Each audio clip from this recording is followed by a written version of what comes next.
ਸਤਿ ਸ੍ਰੀ ਅਕਾਲ। Punjabi radio USA ਸੁਣ ਰਹੇ ਦੇਖ ਰਹੇ ਸਾਰੇ ਹੀ ਸਰੋਤਿਆਂ ਤੇ ਦਰਸ਼ਕਾਂ ਨੂੰ ਸਵਾਗਤ ਕਰਦੇ ਹਾਂ। ਜੀ ਆਇਆਂ ਨੂੰ ਆਖਦੇ ਹਾਂ ਪ੍ਰੋਗਰਾਮ ਪੰਜਾਬੀ ਟੈਕ ਟਾਕ ਦੇ ਵਿੱਚ। ਮੈਂ ਰਾਜਕਨਵੀਰ ਸਿੰਘ ਜੁੜ ਚੁੱਕੇ ਨੇ ਮੇਰੇ ਨਾਲ ਹਰਵਿੰਦਰ ਸਿੰਘ ਕੰਗ। ਹਰਵਿੰਦਰ ਜੀ ਆਇਆਂ ਨੂੰ ਸਵਾਗਤ ਹੈ। ਸਤਿ ਸ੍ਰੀ ਅਕਾਲ। ਸਤਿ ਸ਼੍ਰੀ ਅਕਾਲ ਰਾਜਕਨਵੀਰ ਸਿੰਘ ਤੇ ਪੰਜਾਬੀ ਰੇਡੀਓ USA ਸੁਣਨ ਵਾਲੇ ਸਾਡੇ ਸਾਰੇ ਮਾਣਕ ਸਰੋਤੇ, ਪੰਜਾਬੀ ਟੀਵੀ ਵੇਖ ਰਹੇ ਵਿਊਅਰਸ ਦਾ ਨਿੱਘਾ ਜੀ ਆਇਆਂ ਆਖਦੇ ਹਾਂ ਪ੍ਰੋਗਰਾਮ ਪੰਜਾਬੀ ਟੈਕ ਟਾਕ ਦੇ ਵਿੱਚ, ਜਿਹਦੇ ਵਿੱਚ ਅਸੀਂ ਗੱਲਾਂ ਬਾਤਾਂ ਕਰਦੇ ਹਾਂ ਟੈਕਨੋਲੋਜੀ ਦੀਆਂ ਤੇ ਟ੍ਰੈਂਡਿੰਗ ਵਿੱਚ ਕਿਹੜੀ ਟੈਕਨੋਲੋਜੀ ਚੱਲ ਰਹੀ ਹੈ, ਉਹਦਾ ਬਿਜ਼ਨਸ ਉੱਤੇ ਕੀ ਇੰਪੈਕਟ ਆ, ਇਨਵੈਸਟਮੈਂਟਾਂ ਕਿਹੜੇ ਪਾਸੇ ਨੂੰ ਜਾ ਰਹੀਆਂ ਤੇ ਜਿਹੜਾ ਗਲੋਬਲ ਵਰਲਡ ਆਰਡਰ ਟੈਕਨੋਲੋਜੀ ਉਹਨੂੰ ਕਿੱਦਾਂ ਸ਼ੇਪ ਕਰ ਰਹੀ ਆ। ਇਹ ਸਾਰੀ ਚੀਜ਼ਾਂ ਨੂੰ ਸਮਝਦੇ ਹੋਏ ਸਾਡੀ ਨਿੱਜੀ ਤੇ ਬਿਜ਼ਨੈਸਿਸ ਤੇ ਨਿੱਜੀ ਜ਼ਿੰਦਗੀ ਤੇ ਬਿਜ਼ਨਸ ਉੱਤੇ ਟੈਕਨੋਲੋਜੀ ਕਿੱਦਾਂ ਪ੍ਰਭਾਵ ਪਾ ਰਹੀ ਆ ਤੇ ਇਹਦਾ ਆਪਾਂ ਕਿੱਦਾਂ ਲਾਹਾ ਲੈ ਸਕੀਏ, ਸਾਰੀਆਂ ਜਿਹੜੀਆਂ ਗੱਲਾਂ ਬਾਤਾਂ ਆਪਾਂ ਪੰਜਾਬੀ ਟੈਕ ਟਾਕ ਦੇ ਵਿੱਚ ਕਰਦੇ ਹਾਂ। ਇੱਕ ਵਾਰੀ ਫੇਰ ਤੋਂ ਨਿੱਘਾ ਜੀ ਜੀ, ਸੋ ਬਿਲਕੁਲ। ਸੋ ਗੱਲਬਾਤ ਅੱਜ ਦੀ ਜਿੱਦਾਂ ਪਹਿਲਾਂ ਹਰਵਿੰਦਰ ਸਿੰਘ ਆਪਾਂ ਕੁਛ ਦਿਨ ਪਹਿਲਾਂ ਪਹਿਲੇ ਪ੍ਰੋਗਰਾਮਾਂ 'ਚ ਵੀ ਗੱਲ ਕੀਤੀ ਸੀ ਜੋਬ, ਫਿਊਚਰ ਜੋਬਸ, ਉਸ ਨੂੰ ਲੈ ਕੇ। ਵਰਲਡ ਇਕਨੋਮਿਕ ਫੋਰਮ ਹਰ ਸਾਲ ਇੱਦਾਂ ਦੀ ਇੱਕ ਰਿਪੋਰਟ ਜਿਹੜੀ ਉਹ ਜਾਰੀ ਕਰਦੀ ਆ, ਜੋ ਕਿ ਆਉਂਦੇ ਸਾਲ ਦੇ ਵਿੱਚ ਕਿਹੜੀਆਂ ਜੋਬਸ 'ਤੇ ਕਿੱਦਾਂ ਦਾ ਅਸਰ, ਕਿਹੜੀਆਂ ਵੱਧ ਸਕਦੀਆਂ, ਕਿਹੜੀਆਂ ਘੱਟ ਸਕਦੀਆਂ, ਅਤੇ ਖਾਸ ਕਰਕੇ AI ਦੇ ਸੰਦਰਭ 'ਚ ਹੁਣ ਆਪਾਂ ਜਦੋਂ ਗੱਲਾਂ ਕਰਦੇ ਹਾਂ ਵੀ ਕਿਹੜੀਆਂ ਜੋਬਾਂ ਦੇ ਉੱਤੇ ਸਭ ਤੋਂ ਜ਼ਿਆਦਾ ਅਸਰ ਪੈ ਸਕਦਾ ਆ, ਉਸ ਦੇ ਉੱਤੇ ਆਪਾਂ ਜਿਹੜੀ ਉਹ ਗੱਲਬਾਤ ਕਰਦੇ ਹਾਂ। ਸੋ ਅੱਜ ਆਪਾਂ ਉਹੀ ਜੋਬ ਰਿਪੋਰਟ ਦੇ ਉੱਤੇ ਚਰਚਾ ਕਰਾਂਗੇ, ਤੁਹਾਡੇ ਨਾਲ ਜਿਹੜਾ ਉਹ ਸਾਂਝ ਪਾਵਾਂਗੇ ਵੀ ਕਿਹੜੀਆਂ ਜੋਬਸ ਦੇ ਉੱਤੇ ਅਸਰ ਆ, ਕੀ ਉਹਦੀਆਂ ਫਾਈਂਡਿੰਗਸ ਆ, ਤੇ ਆਪਾਂ ਉਸ ਦੇ ਲਈ ਕਿੱਦਾਂ ਜਿਹੜਾ ਉਹ ਰੈਡੀ ਰਹਿਣਾ ਆ। ਸੋ ਜੋਬ ਰਿਪੋਰਟ 2025 ਹਰਵਿੰਦਰ ਆ ਗਈ ਆ।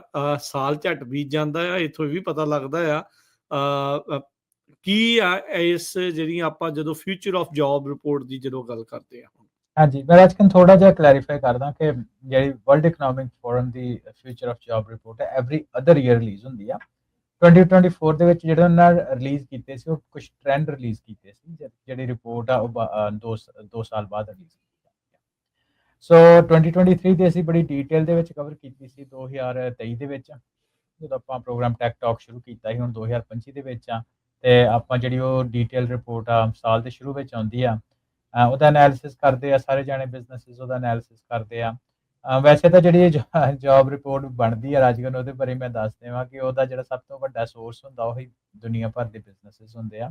ਉਹਨਾਂ ਦਾ ਸਰਵੇ ਹੁੰਦਾ, ਉਹਨਾਂ ਦੇ ਓਪੀਨੀਅਨ ਹੁੰਦੇ ਆ, ਉਹਦੇ ਤੋਂ ਫੀਡਬੈਕ ਲੈ ਕੇ ਜਿਹੜੀ ਰਿਪੋਰਟ ਆ ਉਹ ਕ੍ਰੀਏਟ ਕੀਤੀ ਜਾਂਦੀ ਆ, ਤਾਂ ਕਿ ਟ੍ਰੈਂਡਸ ਦੁਨੀਆ ਦੇ ਪਤਾ ਲੱਗਣ ਕਿਹੜੇ ਪਾਸੇ ਨੂੰ ਜਾ ਰਹੇ ਆ। ਸੋ ਉਹ ਇੱਕ ਤਰ੍ਹਾਂ ਜਿਹੜੇ ਵੱਡੇ ਬਿਜ਼ਨਸਿਸ ਉਹਨਾਂ ਦੇ ਟ੍ਰੈਂਡ ਵੇਖੇ ਜਾਂਦੇ ਆ ਤੇ ਉਹਨੂੰ ਦੇਖ ਕੇ ਜਿਹੜੇ ਦੂਜੇ ਬਿਜ਼ਨਸਿਸ ਆ ਉਹ ਕਾਫੀ ਲਾਹਾ ਲੈਂਦੇ ਆ ਵੀ ਟ੍ਰੈਂਡ ਕਿਹੜੇ ਪਾਸੇ ਜਾ ਰਹੇ ਆ ਤੇ ਆਪਾਂ ਕਿੱਦਾਂ ਦੇ ਜਾਂ ਆਮ ਲੋਕੀ ਵੀ ਕਿੱਦਾਂ ਦੇ ਆਪਾਂ ਜਿਹੜੇ ਫਿਊਚਰ ਕਿੱਦਾਂ ਦਾ ਆ ਰਿਹਾ ਉਹਦੇ ਲਈ ਆਪਾਂ ਕਿੱਦਾਂ ਤਿਆਰ ਹੋਈਏ। ਸੋ ਇਹ ਸਿੰਬਾਇਓਟਿਕ ਕਾਈਂਡ ਆਫ ਰਿਲੇਸ਼ਨਸ਼ਿਪ ਆ, ਵੱਡੇ ਬਿਜ਼ਨਸਿਸ, ਛੋਟੇ ਬਿਜ਼ਨਸਿਸ, ਬਿਜ਼ਨਸ ਓਨਰਸ ਤੇ ਜਿਹੜੇ ਇੰਪਲੋਈਜ਼ ਆ, ਉਹਨਾਂ ਸਾਰਿਆਂ ਇੱਕ ਬੜੀ ਵਧੀਆ ਇੱਕ ਪਲੇਟਫਾਰਮ ਹੈਗਾ।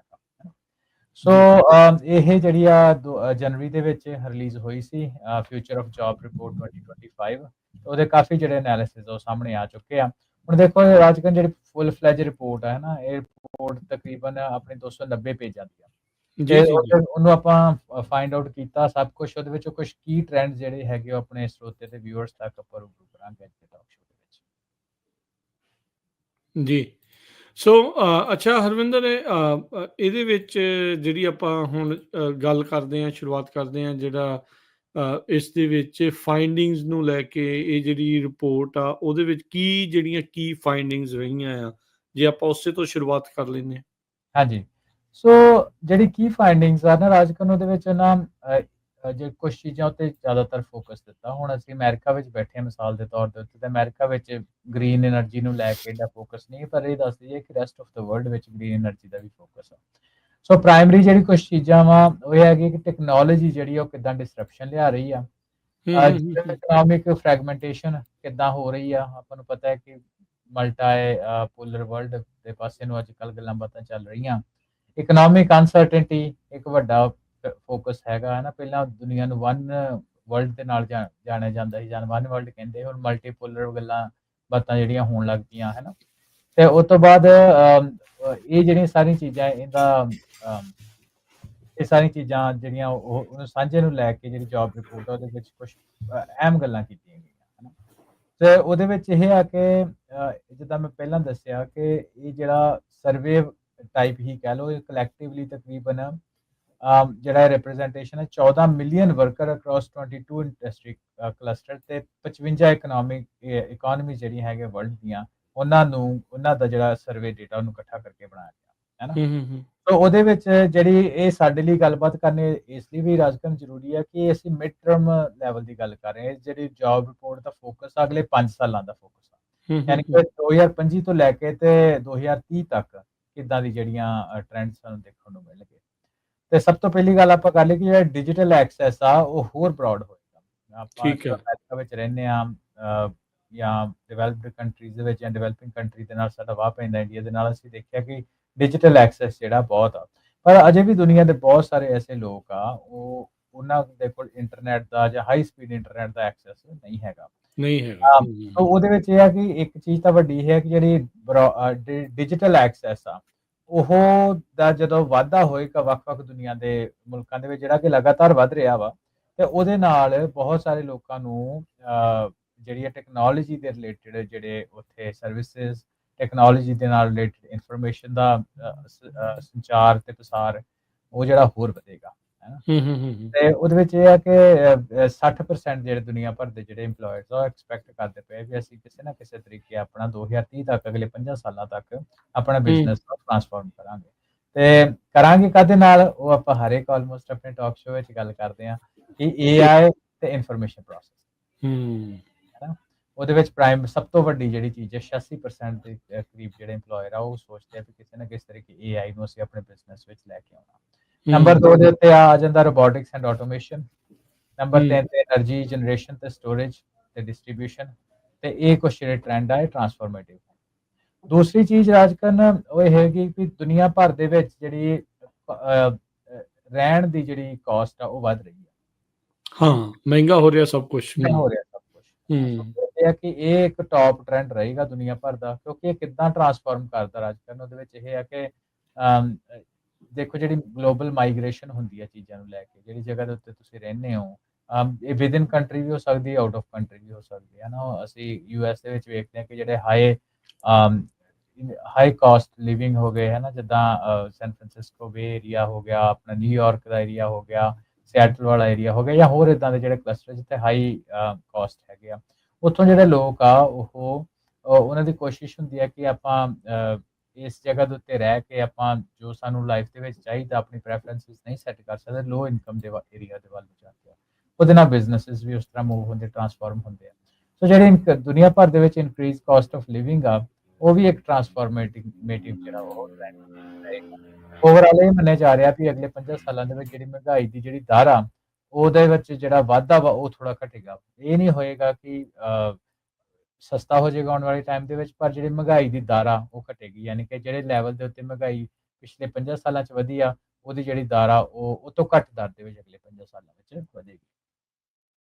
ਇਸੇ ਚੀਜ਼ ਰਾਜ ਕਰਨਾ ਕਲਾਈਮੇਟ ਚੇਂਜ ਦੀ ਕਰਕੇ ਮਾਈਗ੍ਰੇਸ਼ਨ, ਹੈ ਨਾ। ਅੱਛਾ, ਹਾਂ, ਵੀ ਲੋਕਾਂ ਨੂੰ ਜਿਹੜਾ ਮੂਵ ਹੋਣਾ ਪੈਣਾ। ਹਾਂਜੀ, ਸੋ ਇਹ ਮੰਨਿਆ ਜਾ ਰਿਹਾ ਨਾ। ਹੁਣ ਮੈਂ ਤੁਸੀਂ ਆਪ ਹਿਸਾਬ ਲਾ ਲਓ ਕਿ ਪੰਜਾਬ ਦੇ ਵਿੱਚ ਜਦੋਂ ਆਪਾਂ ਅੱਜ ਤੋਂ 30 ਸਾਲ ਪਹਿਲਾਂ ਦੇਖਦੇ ਸੀ, ਕੁਛ ਏਰੀਆ ਵਿੱਚ ਜ਼ਿਆਦਾ ਵਿਜ਼ੀਬਲ ਆ, ਕੁਛ ਏਰੀਆ ਵਿੱਚ ਨਹੀਂ ਹੈ, ਨਾ। ਮੈਂ ਕੁਛ ਪ੍ਰਾਈਮ ਐਗਜ਼ਾਮਪਲਾਂ ਦੱਸਦਾ ਤਾਂ ਕਿ ਆਪਣੇ ਸਰੋਤੇ ਜਿਹੜੇ ਆ ਵਿਊਅਰਸ ਆ ਉਹਦੇ ਨਾਲ ਲਿੰਕ ਬਣਾ ਲੈਣ ਕਿ ਜਿੰਨੀ ਹੁਣ ਗਰਮੀ ਪੈਂਦੀ ਅੱਜ ਤੋਂ 30-35 ਸਾਲ ਪਹਿਲਾਂ ਸ਼ਾਇਦ ਉਨੀ ਗਰਮੀ ਨਹੀਂ ਪੈਂਦੀ। ਨਹੀਂ ਸੀ ਪੈਂਦੀ। ਜਿਹੜੇ ਟਾਪੂ ਆ, ਹੈ ਨਾ, ਇੰਡੀਆ ਦੇ ਆਸੇ-ਪਾਸੇ, ਉਹ ਕਹਿੰਦੇ ਆ ਕਿ ਸ਼ਾਇਦ ਅਗਲੇ 50 ਸਾਲਾਂ ਦੇ ਵਿੱਚ ਉੱਥੇ ਐਗਜ਼ਿਸਟ ਹੀ ਨਹੀਂ ਕਰਨਗੇ। ਪਾਣੀ ਹੇਠਾਂ ਹੋ ਜਾਣਗੇ। ਪਾਣੀ ਹੇਠਾਂ ਹੋ ਜਾਣੇ ਆ। ਸੋ ਜਿਹੜੇ ਕੋਸਟ ਦੇ ਉੱਤੇ ਸ਼ਹਿਰ ਆ, ਕੋਸਟਲ ਏਰੀਆਜ਼ ਆ, ਤੇ ਉਹ ਜਿਹੜੇ ਉਹ ਸਭ ਤੋਂ ਵੱਧ ਇਹਦੇ ਪ੍ਰਭਾਵ ਦੇ ਥੱਲੇ ਆਉਣਗੇ, ਕਿਉਂਕਿ ਇਹਦੇ ਵਿੱਚ ਦੁਨੀਆ ਭਰ ਦੇ ਵਿੱਚ ਜਿੰਨੀਆਂ ਵੀ ਸੱਭਿਅਤਾਵਾਂ ਵਸੀਆਂ, ਜਾਂ ਨਹਿਰਾਂ ਦਰਿਆਵਾਂ ਦੇ ਕੰਢਿਆਂ ਤੇ ਵਸੀਆਂ ਤੇ ਜਾਂ ਸਮੁੰਦਰ ਦੇ ਕੰਢਿਆਂ ਤੇ ਵਸੀਆਂ, ਤੇ ਇਹ ਇੱਕ ਵੱਡੀ ਪੂਰੀ ਦੁਨੀਆ ਦੇ ਇੱਕ ਵੱਡੀ ਕਲਾਈਮੇਟ ਚੇਂਜ ਕਰਕੇ ਜਿਹੜੀ ਟ੍ਰਾਂਸਫਾਰਮੇਸ਼ਨ ਅਗਲੇ 50 ਸਾਲਾਂ ਦੇ ਵਿੱਚ ਉਹਦੇ ਸਾਨੂੰ ਸਾਹਮਣੇ ਦਿਖਣੇ ਸ਼ੁਰੂ ਹੋ ਜਾਣਗੇ, ਹੈ ਨਾ ਜੀ। ਤੇ ਅੱਗੇ ਆਪਾਂ ਗੱਲ ਕਰਦੇ ਹਾਂ ਕੁਛ, ਤੇ ਉਹ ਹੈਗੀ ਡੈਮੋਗ੍ਰਾਫਿਕ ਸ਼ਿਫਟ। ਉਹਦੇ ਵਿੱਚ ਪ੍ਰਾਇਮਰੀਲੀ ਹੈ ਨਾ ਦੋ ਚੀਜ਼ਾਂ ਆ ਜਾਂਦੀਆਂ। ਇੱਕ ਤਾਂ ਇਹ ਆ ਜਾਂਦੀ ਹੈ ਕਿ ਡੈਮੋਗ੍ਰਾਫੀ ਦੇ ਵਿੱਚ ਵੀ ਕੁਛ ਲੋਕ ਆ ਉਹਨਾਂ ਕੋਲ ਬਹੁਤ ਜ਼ਿਆਦਾ ਪੈਸੇ ਆ, ਨਾ, ਇਨਕਮ ਇਨਇਕੁਐਲਿਟੀ ਜਿਹਨੂੰ ਕਹਿ ਦਿੰਦੇ ਆ। ਤੇ ਦੂਸਰੀ ਚੀਜ਼ ਆ ਜਾਂਦੀ ਰਾਜਕਨ ਲੇਬਰ ਮਾਰਕੀਟ ਦੇ ਵਿੱਚ ਏਜਿੰਗ ਤੇ ਡਿਕਲਾਈਨਿੰਗ ਵਰਕੇਜ ਪਾਪੂਲੇਸ਼ਨ। ਇੱਥੇ ਹਾਇਰ ਇਨਕਮ ਇਕਨੋਮੀਜ਼ ਆ, ਉਹਦੇ ਵਿੱਚ ਆਪਾਂ ਜੇ ਅਸੀਂ ਯੂਐਸ ਦੀ ਵੀ ਗੱਲ ਕਰ ਲਈਏ ਤਾਂ ਉਹ ਵੀ ਉਹਦੇ ਵਿੱਚ ਹੀ ਆਉਂਦਾ, ਭਾਵੇਂ ਕਿ ਯੂਐਸ ਦੀ ਗੱਲ ਨਹੀਂ ਜ਼ਿਆਦਾ ਹੁੰਦੀ।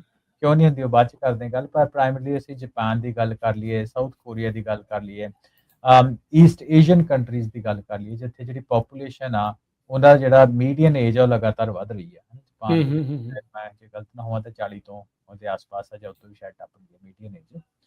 ਤੇ ਯੂਐਸ ਦੇ ਵਿੱਚ ਥੋੜਾ ਇਸ ਲਈ ਨਹੀਂ ਹੁੰਦਾ ਕਿਉਂਕਿ ਵੈਸਟਰਨ ਜਿਹੜੇ ਮੁਲਕ ਆ, ਜਿਹੜੇ ਪ੍ਰੋਸਪੈਰਸ ਮੁਲਕ ਆ, ਡਿਵੈਲਪਡ ਕੰਟਰੀਜ਼ ਆ, ਉਹਨਾਂ ਵਿੱਚ ਭਾਵੇਂ ਕਿ ਜਿਹੜੇ ਨੇਟਿਵ ਪਾਪੂਲੇਸ਼ਨ ਆ ਉਹਨਾਂ ਦੀ ਜਿਹੜੀ ਬਰਥ ਦਰ ਆ, ਉਹਨਾਂ ਦਾ ਜਨਮ ਦਰ ਆ, ਉਹ ਜ਼ਰੂਰ ਘਟ ਰਿਹਾ ਵਾ, ਪਰ ਇੱਥੇ ਮਾਈਗ੍ਰੇਸ਼ਨ ਬਹੁਤ ਹੋ ਰਹੀ ਹੈ ਯੰਗ ਪੀਪਲ, ਉਹਦੇ ਕਰਕੇ ਉਹ ਥੋੜਾ ਜਿਹਾ ਉਹਨੂੰ ਬੈਲੈਂਸ ਆਊਟ ਜਿਹਾ ਕਰਦਾ। ਸੋ ਏਜਿੰਗ ਪਾਪੂਲੇਸ਼ਨ, ਜਿਹੜੇ ਡੈਮੋਗ੍ਰਾਫਿਕ ਸ਼ਿਫਟਸ ਆ, ਇਹ ਵੀ ਮਾਰਕੀਟ ਨੂੰ ਟਰਾਂਸਫਾਰਮ ਕਰਨਗੇ। ਅਗਲੀ ਆਪਾਂ ਗੱਲ ਕਰਦੇ ਹਾਂ ਜੀਓ ਇਕਨੋਮਿਕ ਫਰੈਗਮੈਂਟੇਸ਼ਨ ਤੇ ਜੀਓ ਪੋਲੀਟੀਕਲ ਚੀਜ਼ਾਂ, ਹੈ ਨਾ, ਉਹ ਵੀ ਬਿਜ਼ਨਸ ਨੂੰ ਟਰਾਂਸਫਾਰਮੇਸ਼ਨ ਕਰੇਗਾ। ਸਾਨੂੰ ਪਤਾ ਦੁਨੀਆ ਭਰ ਦੇ ਵਿੱਚ 2 ਵਾਰ ਜਿਹੜੀਆਂ ਉਹ ਤੇ ਆਲਰੇਡੀ ਲੱਗੀਆਂ ਹੋਈਆਂ, ਗਾਜ਼ਾ ਦੇ ਵਿੱਚ, ਯੂਕਰੇਨ ਦੇ ਵਿੱਚ, ਨਿੱਕੀਆਂ ਤਾਂ ਨਹੀਂ, ਪਰ ਡਿਸਟਰਪਟਿਵ ਜਿਹੜੀਆਂ ਵਾਰਸ ਆ ਉਹ ਛੋਟੀ ਜਗ੍ਹਾ ਤੇ ਮਿਡਲ ਈਸਟ ਦੇ ਵਿੱਚ ਕਾਫੀ ਜਗ੍ਹਾ ਦੇ ਉੱਤੇ ਚੱਲ ਰਹੀਆਂ, ਹੈ ਨਾ, ਏਸ਼ੀਆ ਦੇ ਕਾਫੀ ਹਿੱਸੇ ਵਿੱਚ ਚੱਲ ਰਹੀਆਂ, ਹੈ ਨਾ, ਪਾਕਿਸਤਾਨ, ਅਫਗਾਨਿਸਤਾਨ ਦੀ ਸਥਿਤੀ ਵੋਲੇਟਾਈਲ ਆ। ਤੇ ਇਹਦੇ ਕਰਕੇ ਜਿਹੜੇ ਉਹਦੇ ਨਾਲ ਕੀ ਇੱਕ ਕਾਰਨ ਹੋਰ ਆ ਕਿ ਇਹ ਜਿਹੜੇ ਸਾਰੀਆਂ ਚੀਜ਼ਾਂ ਹੁੰਦੀਆਂ ਤੇ ਗਲੋਬਲ ਇੰਪਲੋਇਰ ਆ ਉਹਨਾਂ ਦੀ ਜਿਹੜੀ ਆ ਰਿਸਟ੍ਰਿਕਟ ਕਰ ਦਿੰਦੇ ਆਪਣੇ ਆਪ ਨੂੰ ਟ੍ਰੇਡ ਤੇ ਇਨਵੈਸਟਮੈਂਟ ਕਰਨ ਦੇ ਵਿੱਚ, ਏਰੀਆ ਦੇ ਵਿੱਚ, ਜਿਹੜੇ ਕਨਫਲਿਕਟ ਵਾਲੇ ਏਰੀਆ ਦੇ ਵਿੱਚ, ਹੈ ਨਾ। ਉਸ ਤੋਂ ਬਾਅਦ ਯੂਐਸ ਤੇ ਚਾਈਨਾ ਦੀ ਜਿਹੜੀ ਉਹ ਟ੍ਰੇਡ ਵਾਰ ਸਾਨੂੰ ਅੱਜ ਕੱਲ੍ਹ ਅਸੀਂ, ਹੈ ਨਾ, ਰੋਜ਼ ਹੀ ਗੱਲਾਂ ਬਾਤਾਂ ਦੇ ਵਿੱਚ ਕਰਦੇ ਹਾਂ। ਤੇ ਇਹ ਸਾਰੀਆਂ ਕੁਛ ਚੀਜ਼ਾਂ, ਸੋ ਇਹਦੇ ਕਰਕੇ ਜਿਹੜੀ ਐਕਟੀਵਿਟੀਜ਼ ਹੁੰਦੀਆਂ ਵਾ ਉਹਦੇ ਵਿੱਚ ਕੁਛ ਨਵੇਂ ਤਰ੍ਹਾਂ ਦੇ ਸਕਿੱਲ ਲੋਕਾਂ ਨੂੰ ਚਾਹੀਦੇ ਹੁੰਦੇ ਆ। ਡਿਫੈਂਸ ਸਕਿੱਲ ਹੋ ਗਏ, ਸਾਈਬਰ ਸਿਕਿਉਰਿਟੀ ਬਹੁਤ ਮਸ਼ਹੂਰ ਆ। ਤੇ ਉਸ ਤੋਂ ਬਾਅਦ ਕੁਛ ਹਿਊਮਨ ਸੈਂਟਰਿਕ ਸਕਿੱਲਸ ਵੀ ਬਹੁਤ ਇੰਪੋਰਟੈਂਟ, ਉਹ ਆਪਾਂ ਆਪਣੇ ਟਾਕ ਸ਼ੋ ਵਿੱਚ ਡੈਡੀਕੇਟਡ ਗੱਲ ਕਰਾਂਗੇ ਕਿ resilience, flexibility, agility, leadership, social influence, ਇਹ ਜਿਹੜੇ ਸਕਿੱਲ ਸਾਡੇ ਆਉਣ ਵਾਲੇ ਟਾਈਮ ਦੇ ਵਿੱਚ ਕਿੱਦਾਂ ਸਾਡੇ ਲਈ ਜ਼ਰੂਰੀ ਹੈ। ਸੇ ਕੁਛ ਮੋਟੀਆਂ ਗੱਲਾਂ ਜਿਹੜੀਆਂ ਆਪਾਂ ਇਹਦੇ ਉੱਤੇ ਕੀਤੀਆਂ ਜੀ। ਠੀਕ ਆ। ਅੱਛਾ, ਸੋ ਇਹ ਸਾਰੀਆਂ ਚੀਜ਼ਾਂ ਜਿੱਦਾਂ ਆਪਾਂ ਦੇਖ ਰਹੇ ਹਾਂ ਵੀ ਇਹ ਜਿਹੜੀਆਂ ਫਾਈਂਡਿੰਗਸ ਆਪਣੇ ਸਾਹਮਣੇ ਆ, ਕਲਾਈਮੇਟ ਚੇਂਜ, ਮਹਿੰਗਾਈ, digital, demographic shift, JIO economic ਜਿਹੜੀਆਂ ਚੇਂਜਸ ਆਪਣੇ ਜਿਹੜੇ ਉਹ ਸਾਹਮਣੇ ਆ। ਇਸ ਤੋਂ ਇਲਾਵਾ ਜੇ ਆਪਾਂ ਕਰੀਏ ਵੀ ਜਿਹੜੀ ਹੁਣ ਗੱਲ ਆਉਂਦੀ ਆ ਵੀ ਜਿਹੜੀ ਡਿਸਰਪਸ਼ਨਸ ਆ ਰਹੀਆਂ ਜਾਂ ਮਾਰਕੀਟ ਦੀ ਟਰਾਂਸਫਰਮੇਸ਼ਨ ਹੋ ਰਹੀ ਹੈ, ਤਬਦੀਲ ਹੋ ਰਹੀ ਹੈ ਜਿਹੜੀ ਇਹ ਮਾਰਕੀਟ ਆ, ਉਹਦੇ ਲਈ ਜਿਹੜੀ ਲੇਬਰ ਮਾਰਕੀਟ ਨੂੰ ਬਦਲਾ ਲਿਆਉਣ ਦੇ ਲਈ ਕਿਹੜੀਆਂ ਮੁੱਖ ਅਹਿਮ ਚੀਜ਼ਾਂ ਆ, ਡਰਾਈਵਰਸ ਕੀ ਨੇ ਜਿਹਦੇ ਨਾਲ ਇਹ ਲੇਬਰ ਮਾਰਕੀਟ ਦੇ ਵਿੱਚ ਟਰਾਂਸਫਰਮੇਸ਼ਨ ਆ ਰਹੀ ਹੈ? ਹਾਂਜੀ, ਸੋ ਰਾਜਕਨ ਜਿਹੜਾ ਆਉਣ ਵਾਲੇ ਟਾਈਮ ਦੇ ਵਿੱਚ ਵੇਖੋ ਜੌਬ ਕ੍ਰੀਏਸ਼ਨ ਤੇ ਡਿਸਟਰਕਸ਼ਨ, ਹੈ ਨਾ, ਵੈਸੇ ਤਾਂ ਲਗਾਤਾਰ ਟ੍ਰੈਂਡ ਚੱਲਦਾ ਹੈ ਕਿਉਂਕਿ ਜਿਹੜੀ ਟੈਕਨੋਲੋਜੀ ਆ ਜਾਂ ਕੰਮ ਆ ਹਮੇਸ਼ਾ ਇਵੋਲਵ ਹੁੰਦਾ ਆ। ਇਹ ਕੋਈ ਨਵੀਂ ਚੀਜ਼ ਨਹੀਂ ਆ, ਪਰ ਹੁਣ ਇਹ ਪ੍ਰਾਇਮਰੀ ਫੋਕਸ ਇਸ ਲਈ ਲੈ ਜਾਂਦੀ ਆ ਕਿਉਂਕਿ ਜਿਹੜੇ ਹਿਸਾਬ ਨਾਲ ਟੈਕਨੋਲੋਜੀ ਦੇ ਨਾਲ ਜਿੱਦੀ ਛੇਤੀ ਦੇ ਨਾਲ ਟਰਾਂਸਫਰਮੇਸ਼ਨ ਹੁੰਦੀ ਆ, ਉਹ ਕਰਕੇ ਬੰਦਿਆਂ ਨੂੰ ਵੀ ਜਿਹੜੇ ਵਰਕ ਫੋਰਸ ਆ ਉਹਨਾਂ ਨੂੰ ਔਨ ਦਾ ਸਪੀਡ ਲਿਆਉਣਾ ਬਹੁਤ ਜ਼ਰੂਰੀ ਹੁੰਦਾ।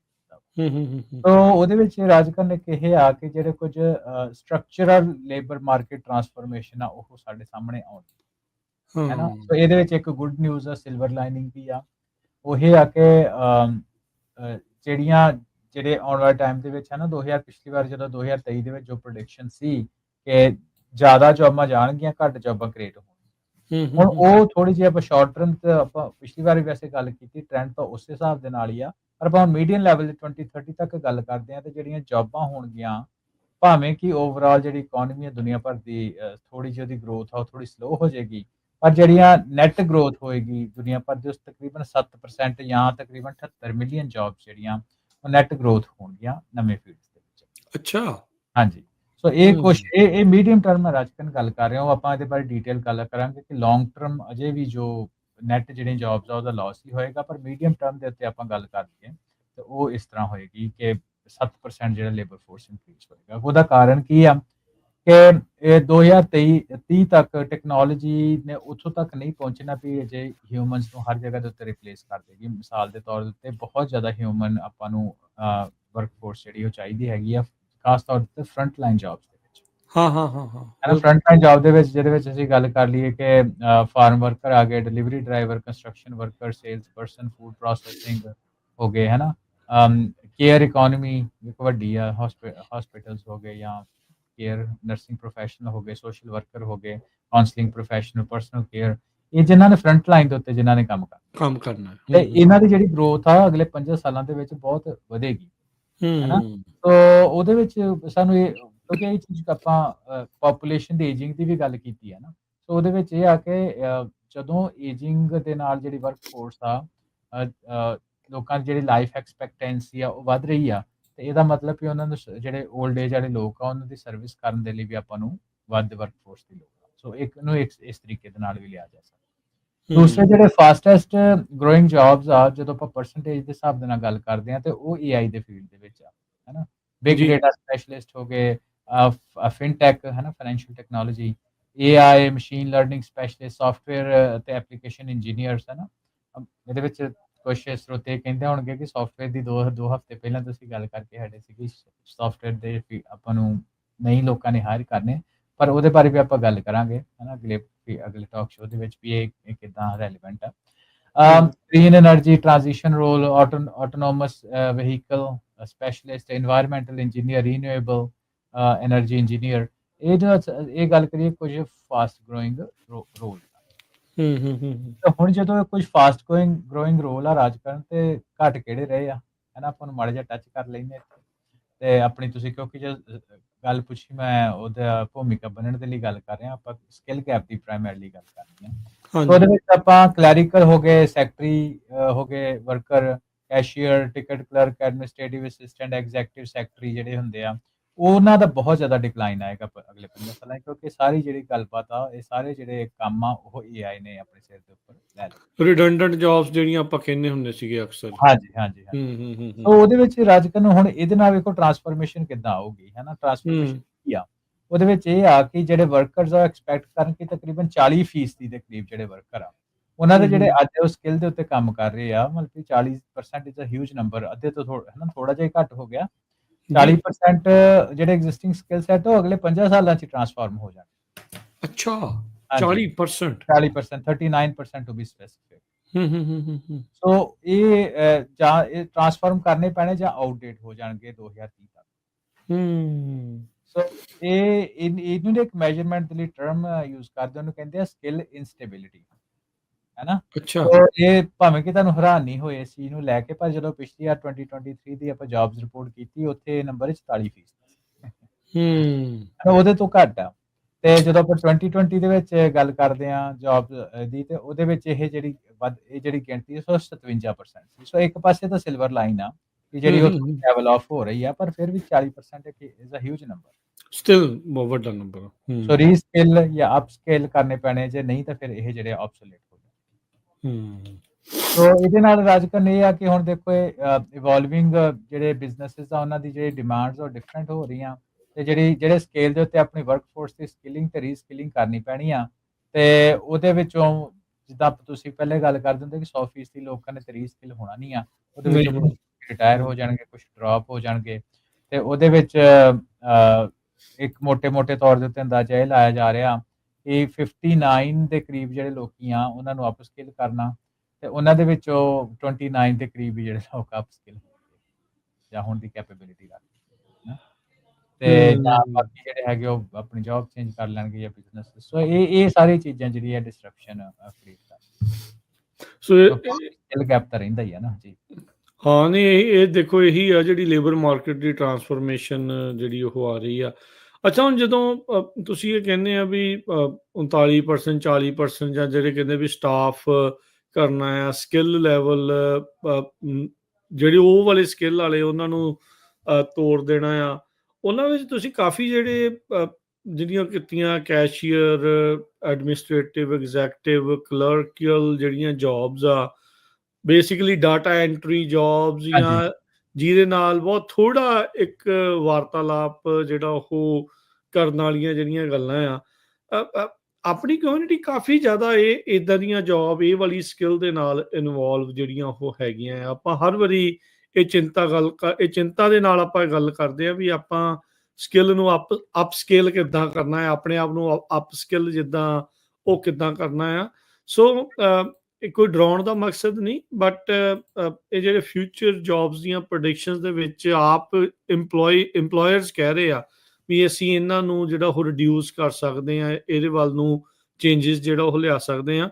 ਸੋ I know maybe end of the talk show ਦੇ ਵਿੱਚ ਆਪਾਂ ਇਹ ਗੱਲ ਕਰਾਂਗੇ ਵੀ ਹਾਂਜੀ ਆਪਣੇ ਉਹ ਟੈਲੈਂਟ ਨੂੰ ਕਿੱਦਾਂ ਆਪਾਂ ਅਪਸਕੇਲ ਕਰਨਾ ਹੈ, ਅਪਸਕਿਲ ਕਰਨਾ ਆ, ਉਹ ਸਾਰੀਆਂ ਚੀਜ਼ਾਂ ਜਿਹੜੀਆਂ ਉਹ ਕਿੱਦਾਂ ਹੋਣੀਆਂ ਆ। ਸੋ ਇਸ ਤੋਂ ਇਲਾਵਾ ਹੋਰ ਕਿਹੜੀਆਂ ਚੀਜ਼ਾਂ ਤੁਹਾਨੂੰ ਲੱਗਦਾ ਵੀ ਇਹ ਜਿਹੜੀ ਇਹ ਮਾਰਕੀਟ ਦੇ ਵਿੱਚ ਡਿਸਰਪਸ਼ਨ ਸਲੈਸ਼ ਜਿਹੜੀ ਟਰਾਂਸਫੋਰਮੇਸ਼ਨ ਆ ਉਹ ਲੈ ਕੇ ਆ ਰਹੀ ਆ, ਜਾਂ ਕਿੱਦਾਂ ਦੇ ਸਕਿੱਲਸ ਆ, ਕਿਹੜੇ ਕੋਰ ਸਕਿੱਲਸ ਆ ਜਿਹੜੇ ਅਹਿਮ ਰਹਿਣ ਵਾਲੇ ਆ, ਜਿਨ੍ਹਾਂ ਦੇ ਉੱਤੇ ਵਰਕ ਕਰਨ ਦੀ ਜ਼ਰੂਰਤ ਆ, ਜਾਂ ਉਹ ਸਕਿੱਲਸ ਜਿਨ੍ਹਾਂ ਦੀ ਕਹਿ ਲਓ ਵੀ ਮੰਗ ਰਹਿਣ ਵਾਲੀ ਆ? ਹਾਂਜੀ, ਉਹ ਜਿਹੜੀ ਸਕਿੱਲਸ ਦੀ ਮੰਗ ਰਹਿਣ ਵਾਲੀ ਤੋਂ ਮੈਂ ਤੁਹਾਡੀ ਜਿਹੜੀ ਤੁਸੀਂ ਪਹਿਲਾਂ ਗੱਲ ਕੀਤੀ ਉਹਨੂੰ ਥੋੜਾ ਜਿਹਾ ਵਾਧਾ ਕਰਦਾ। ਉਹਦੇ ਵਿੱਚ ਇੱਕ ਗੁੱਡ ਨਿਊਜ਼ ਇਹ ਆ ਵੀ ਸਰਵੇ ਦੇ ਵਿੱਚ ਇਹ ਜਿਹੜੀ ਚੀਜ਼ ਸਾਹਮਣੇ ਆਈ ਰਿਪੋਰਟਸ ਦੇ ਵਿੱਚ ਕਿ ਜਿਹੜੇ ਸਕਿੱਲ ਗੈਪ ਐਗਜ਼ਿਸਟ ਕਰਦੇ ਆ ਉਹਦੇ ਉੱਤੇ ਸਰਵੇ ਕੀਤਾ ਗਿਆ ਤੇ ਉਹਦੇ ਵਿੱਚ ਤਕਰੀਬਨ 63% ਦੇ ਜਿਹੜੇ EMPLOYER ਸੀ ਉਹਨਾਂ ਕਿਹਾ ਵੀ ਵੇਖੋ ਇਹ ਇੱਕ ਮੇਜਰ ਬੈਰੀਅਰ ਹੈਗਾ ਸਾਡੇ ਬਿਜ਼ਨਸ ਨੂੰ ਅਗਾਂਹ ਵਧਾਉਣ ਦਾ। 63% ਹੈ ਨਾ, ਵੀ ਜਿੱਦਾਂ ਸਾਡਾ ਬਿਜ਼ਨਸ ਚੱਲ ਰਿਹਾ ਤੇ ਆਪਾਂ ਜਿੰਨਾ ਸਕਿੱਲ ਗੈਪ ਸਾਡੀ ਮਾਰਕੀਟ 'ਚ ਐਗਜ਼ਿਸਟ ਕਰਦਾ ਵਾ, ਠੀਕ ਜਿੱਦਾਂ ਹੈ। ਦੇ ਬੰਦੇ ਸਾਨੂੰ ਚਾਹੀਦੇ ਜਾਂ ਜਿੱਦਾਂ ਦੇ ਸਾਡੇ ਕੋਲ ਹੈਗੇ ਆ, ਉਸ ਡਿਸਟਰਪਸ਼ਨ ਇੱਕ ਤਰੀਕੇ ਦੀ ਹੈਗੀ ਆ। ਤੇ ਉਹਦੇ ਕਰਕੇ ਤਕਰੀਬਨ 85% ਜਿਹੜਾ ਕਿ ਬੜਾ ਵੱਡਾ ਨੰਬਰ ਆ, 85% ਜਿਹੜੇ EMPLOYER ਆ ਉਹ ਸਰਵੇ ਦੇ ਵਿੱਚ ਉਹਨਾਂ ਕਿਹਾ ਕਿ ਉਹਨਾਂ ਦੀ ਜਿਹੜੀ ਪਹਿਲੀ ਪ੍ਰਾਇੋਰਟੀ ਹੈਗੀ ਆ ਉਹਨਾਂ ਦੀ ਵਰਕ ਫੋਰਸ ਨੂੰ ਅਪਸਕਿਲ ਕਰਨ ਦੀ। ਸੋ ਇਹਦੇ ਵਿੱਚ ਇਹ ਆ ਵੀ ਹੱਥ ਖੜਾ ਕਰਨ ਦੀ ਲੋੜ ਆ ਜੇ ਤੁਸੀਂ ਜਿਹੜੇ ਕਿਸੇ ਬਿਜ਼ਨਸ ਦੇ ਵਿੱਚ ਕੰਮ ਕਰਦੇ ਹੋ, ਵੀ ਜਿਹੜਾ ਤੁਹਾਡਾ EMPLOYER ਆ ਜੇ ਤੁਸੀਂ ਜੌਬ ਕਰਦੇ ਹੋ ਤੇ ਉਹਦੇ ਵਿੱਚ ਉਹਨੂੰ ਕਹਿ ਸਕਦੇ ਹੋ ਵੀ ਹਾਂ ਵੀ ਮੈਨੂੰ ਜੇ ਮੈਂ ਬਿਜ਼ਨਸ ਅਪਸਕਿਲ ਕਰਨਾ ਚਾਹਾਂ ਤੇ ਮੇਰੀ ਓਪਰਚੁਨਿਟੀ ਕੀ ਆ, ਹੈ ਨਾ। ਕਿਉਂਕਿ 85% ਦੇ ਕਰੀਬਨ ਹੈ ਨਾ ਇਹ ਵੱਡਾ ਨੰਬਰ ਹੁੰਦਾ ਵਾ। ਤੇ ਉਹਦੇ ਵਿੱਚੋਂ 70% ਜਿਹੜੇ EMPLOYER ਆ ਉਹ ਐਕਸਪੈਕਟ ਕਰਦੇ ਆ to hire staff with a new skills. 70% ਵੱਡਾ ਨੰਬਰ ਆ। ਸੋ ਕਹਿਣ ਦਾ ਮਤਲਬ ਵੀ ਜੋ ਮਾਰਕੀਟ ਦੇ ਵਿੱਚ ਐਗਜ਼ਿਸਟ ਕਰਦਾ, ਜੋ ਤੁਸੀਂ ਅੱਜ ਕੰਮ ਕਰ ਰਹੇ ਹੋ, ਜੇ ਆਪਣੇ ਆਪ ਨੂੰ ਅਪਸਕਿਲ ਕਰਕੇ ਤੁਸੀਂ ਮਾਰਕੀਟ ਦੇ ਵਿੱਚ ਜਾਂਦੇ ਹੋ ਤੇ ਤੁਹਾਡੇ 70% ਦੇ ਕਰੀਬ ਜਿਹੜੇ EMPLOYER ਆ ਉਹ ਬੈਠੇ ਹੋਏ ਆ ਤੁਹਾਡੇ ਸਕਿੱਲ ਨੂੰ ਦੇਖਣ ਦੇ ਵਾਸਤੇ, ਹੈ ਨਾ, ਕਰਨ ਵਾਸਤੇ। ਤੇ ਜਿਹੜੀ ਇਹਦੇ ਨੈਗੇਟਿਵ ਗੱਲ ਨਾਲ ਦੀ ਨਾਲ ਉਹ ਪੈਰਲਲ ਹੀ ਚੱਲਦੀ ਆ ਕਿ 40% ਜਿਹੜੇ ਆ ਉਹ ਪਲਾਨ ਕਰਦੇ ਪਏ ਟੂ ਰਿਡਿਊਸ देयर ਸਟਾਫ ਜਦੋਂ ਉਹਨਾਂ ਦੇ ਸਕਿੱਲ ਬਿਕਮ ਲੈਸ ਰੈਲੇਵੈਂਟ, ਹੈ ਨਾ। ਕਿਹੜੇ ਸਕਿੱਲ ਉਹ ਆਪਾਂ ਅੱਗੇ ਜਾ ਕੇ ਗੱਲ ਕਰਦੇ ਹਾਂ। ਥੋੜਾ ਜਿਹਾ ਆਪਾਂ ਗੱਲ ਕੀਤੀ ਕਲੈਰੀਕਲ ਤੇ ਸੈਕਟਰੀ ਵਰਕਰ, ਹੈ ਨਾ, ਕੈਸ਼ੀਅਰਸ ਵਗੈਰਾ। ਤੇ ਜਿਹੜੇ 50% ਆ ਉਹ ਪਲਾਨ ਕਰਦੇ ਪਏ ਆ to transition staff from declining to growing roles. So ਇਹ ਜਿਹੜੀ ਇਨਫੋਰਮੇਸ਼ਨ ਆ ਮਿਕਸਡ ਬੈਗ ਹੀ ਆ ਇਸ ਹਿਸਾਬ ਦੇ ਨਾਲ ਆਪਾਂ ਗੱਲ ਕਰੀਏ। ਸੋ ਉਹਦੇ ਵਿੱਚ ਆਪਾਂ ਜਿਹੜੀ ਹੁਣ ਜਿਹੜਾ ਪੁਆਇੰਟ ਨੰਬਰ 2 ਲੈ ਕੇ ਆਏ ਸੀ ਉਹਦੇ ਵਿੱਚ ਆਪਾਂ ਡੀਟੇਲ ਦੇ ਵਿੱਚ ਆਪਾਂ ਸਕਿੱਲ ਬਾਏ ਸਕਿੱਲ ਬਾਅਦ ਚ ਗੱਲ ਕਰਾਂਗੇ, ਪਰ ਆਪਾਂ ਮੋਟੇ ਤੌਰ ਤੇ ਟ੍ਰੈਂਡ ਦੀ ਗੱਲ ਕਰਦੇ ਹਾਂ ਕਿ ਜਿਹੜੇ ਕੋਰ ਸਕਿੱਲ ਆ ਉਹ ਹਾਈਲੀ ਜਿਹੜੇ ਆ ਡਿਮਾਂਡ ਦੇ ਵਿੱਚ ਆ ਤੇ ਜਿਹੜੇ ਹਨਾ ਕਿੰਨਾਂ ਦੀ ਮੰਗ ਸਭ ਤੋਂ ਜ਼ਿਆਦਾ ਆ।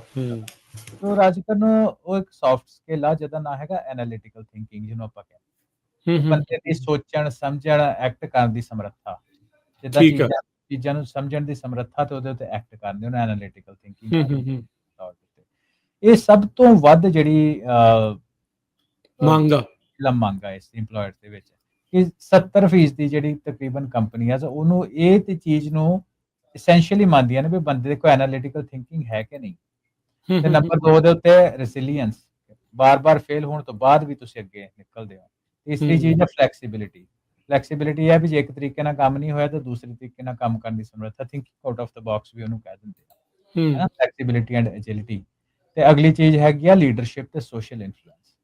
ਉਹ ਵੀ ਰਾਜਕਰਨ ਬਹੁਤ ਜ਼ਰੂਰੀ ਹੋ ਜਾਂਦਾ, ਭਾਵੇਂ ਤੁਸੀਂ ਲੀਡਰ ਪੋਜੀਸ਼ਨ 'ਚ ਨਹੀਂ ਹੋ, ਮੈਨੇਜਰ ਡਾਇਰੈਕਟਰ ਨਹੀਂ ਵੀ ਕਿਸੇ ਕੰਪਨੀ ਦੇ ਵਿੱਚ, ਤੁਸੀਂ ਪ੍ਰੋਜੈਕਟ ਨੂੰ ਲੀਡ ਕਰ ਸਕਦੇ ਹੋ, ਤੁਸੀਂ ਕੰਮ ਨੂੰ ਲੈ ਕੇ ਜ਼ਿੰਮੇਵਾਰੀ ਦੇ ਨਾਲ ਨਿਭਾ ਸਕਦੇ ਹੋ, ਹੈ ਨਾ। ਤੇ ਸੋਸ਼ਲ ਇਨਫਲੂਐਂਸ ਵੀ ਤੁਸੀਂ ਜੇ ਲੋਕਾਂ ਕੋਲ ਕੰਮ ਕਰਾਉਣਾ ਵਾ, ਹੈ ਨਾ, ਤੇ ਕੀ ਤੁਹਾਡੇ ਕੋਲ ਸਮਰੱਥਾ ਹੈਗੀ ਕੰਮ ਕਰਨ ਦੀ। ਇਹ ਵੇਖੋ ਰਾਜਕਰਨ ਜਿੰਨੇ ਦੇ ਮੈਂ ਨਾਂ ਲਏ ਆ ਹੁਣੇ, ਹੈ ਨਾ, ਐਨਾਲਿਟੀਕਲ ਥਿੰਕਿੰਗ ਹੋ ਗਿਆ, ਆਪਣਾ ਰੈਸਿਲੀਅੰਸ ਹੋ ਗਿਆ, flexibility, agility, leadership, social influence, ਸਾਰੇ ਵੇਖੋ ਤੁਹਾਡੇ ਸੌਫਟ ਸਕਿੱਲਸ ਆ। ਆਪਾਂ ਬਾਰ-ਬਾਰ ਆਪਣੇ ਟਾਕ ਸ਼ੋ ਦੇ ਵਿੱਚ ਵੀ ਗੱਲਬਾਤ ਕਰਦੇ ਹਾਂ ਕਿ ਜਿਹੜੇ ਹਾਰਡ ਸਕਿੱਲਸ ਆ, ਟੈਕਨੀਕਲ ਸਕਿੱਲਸ ਆ, ਉਹ ਤੁਸੀਂ ਲਰਨ ਕਰ ਲੈਂਦੇ ਹੋ, ਹੈ ਨਾ। ਤੁਸੀਂ ਸਕੂਲ ਚਲੇ ਜਾਓ, ਤੁਸੀਂ ਯੂਨੀਵਰਸਿਟੀ ਤੋਂ ਲਰਨ ਕਰੋਗੇ। ਜਿਹੜੇ ਦੂਜੇ ਸਕਿੱਲ ਸੌਫਟ ਸਕਿੱਲ ਦੀ ਗੱਲ ਕਰਦੇ ਆ, ਇਹ ਤੁਹਾਨੂੰ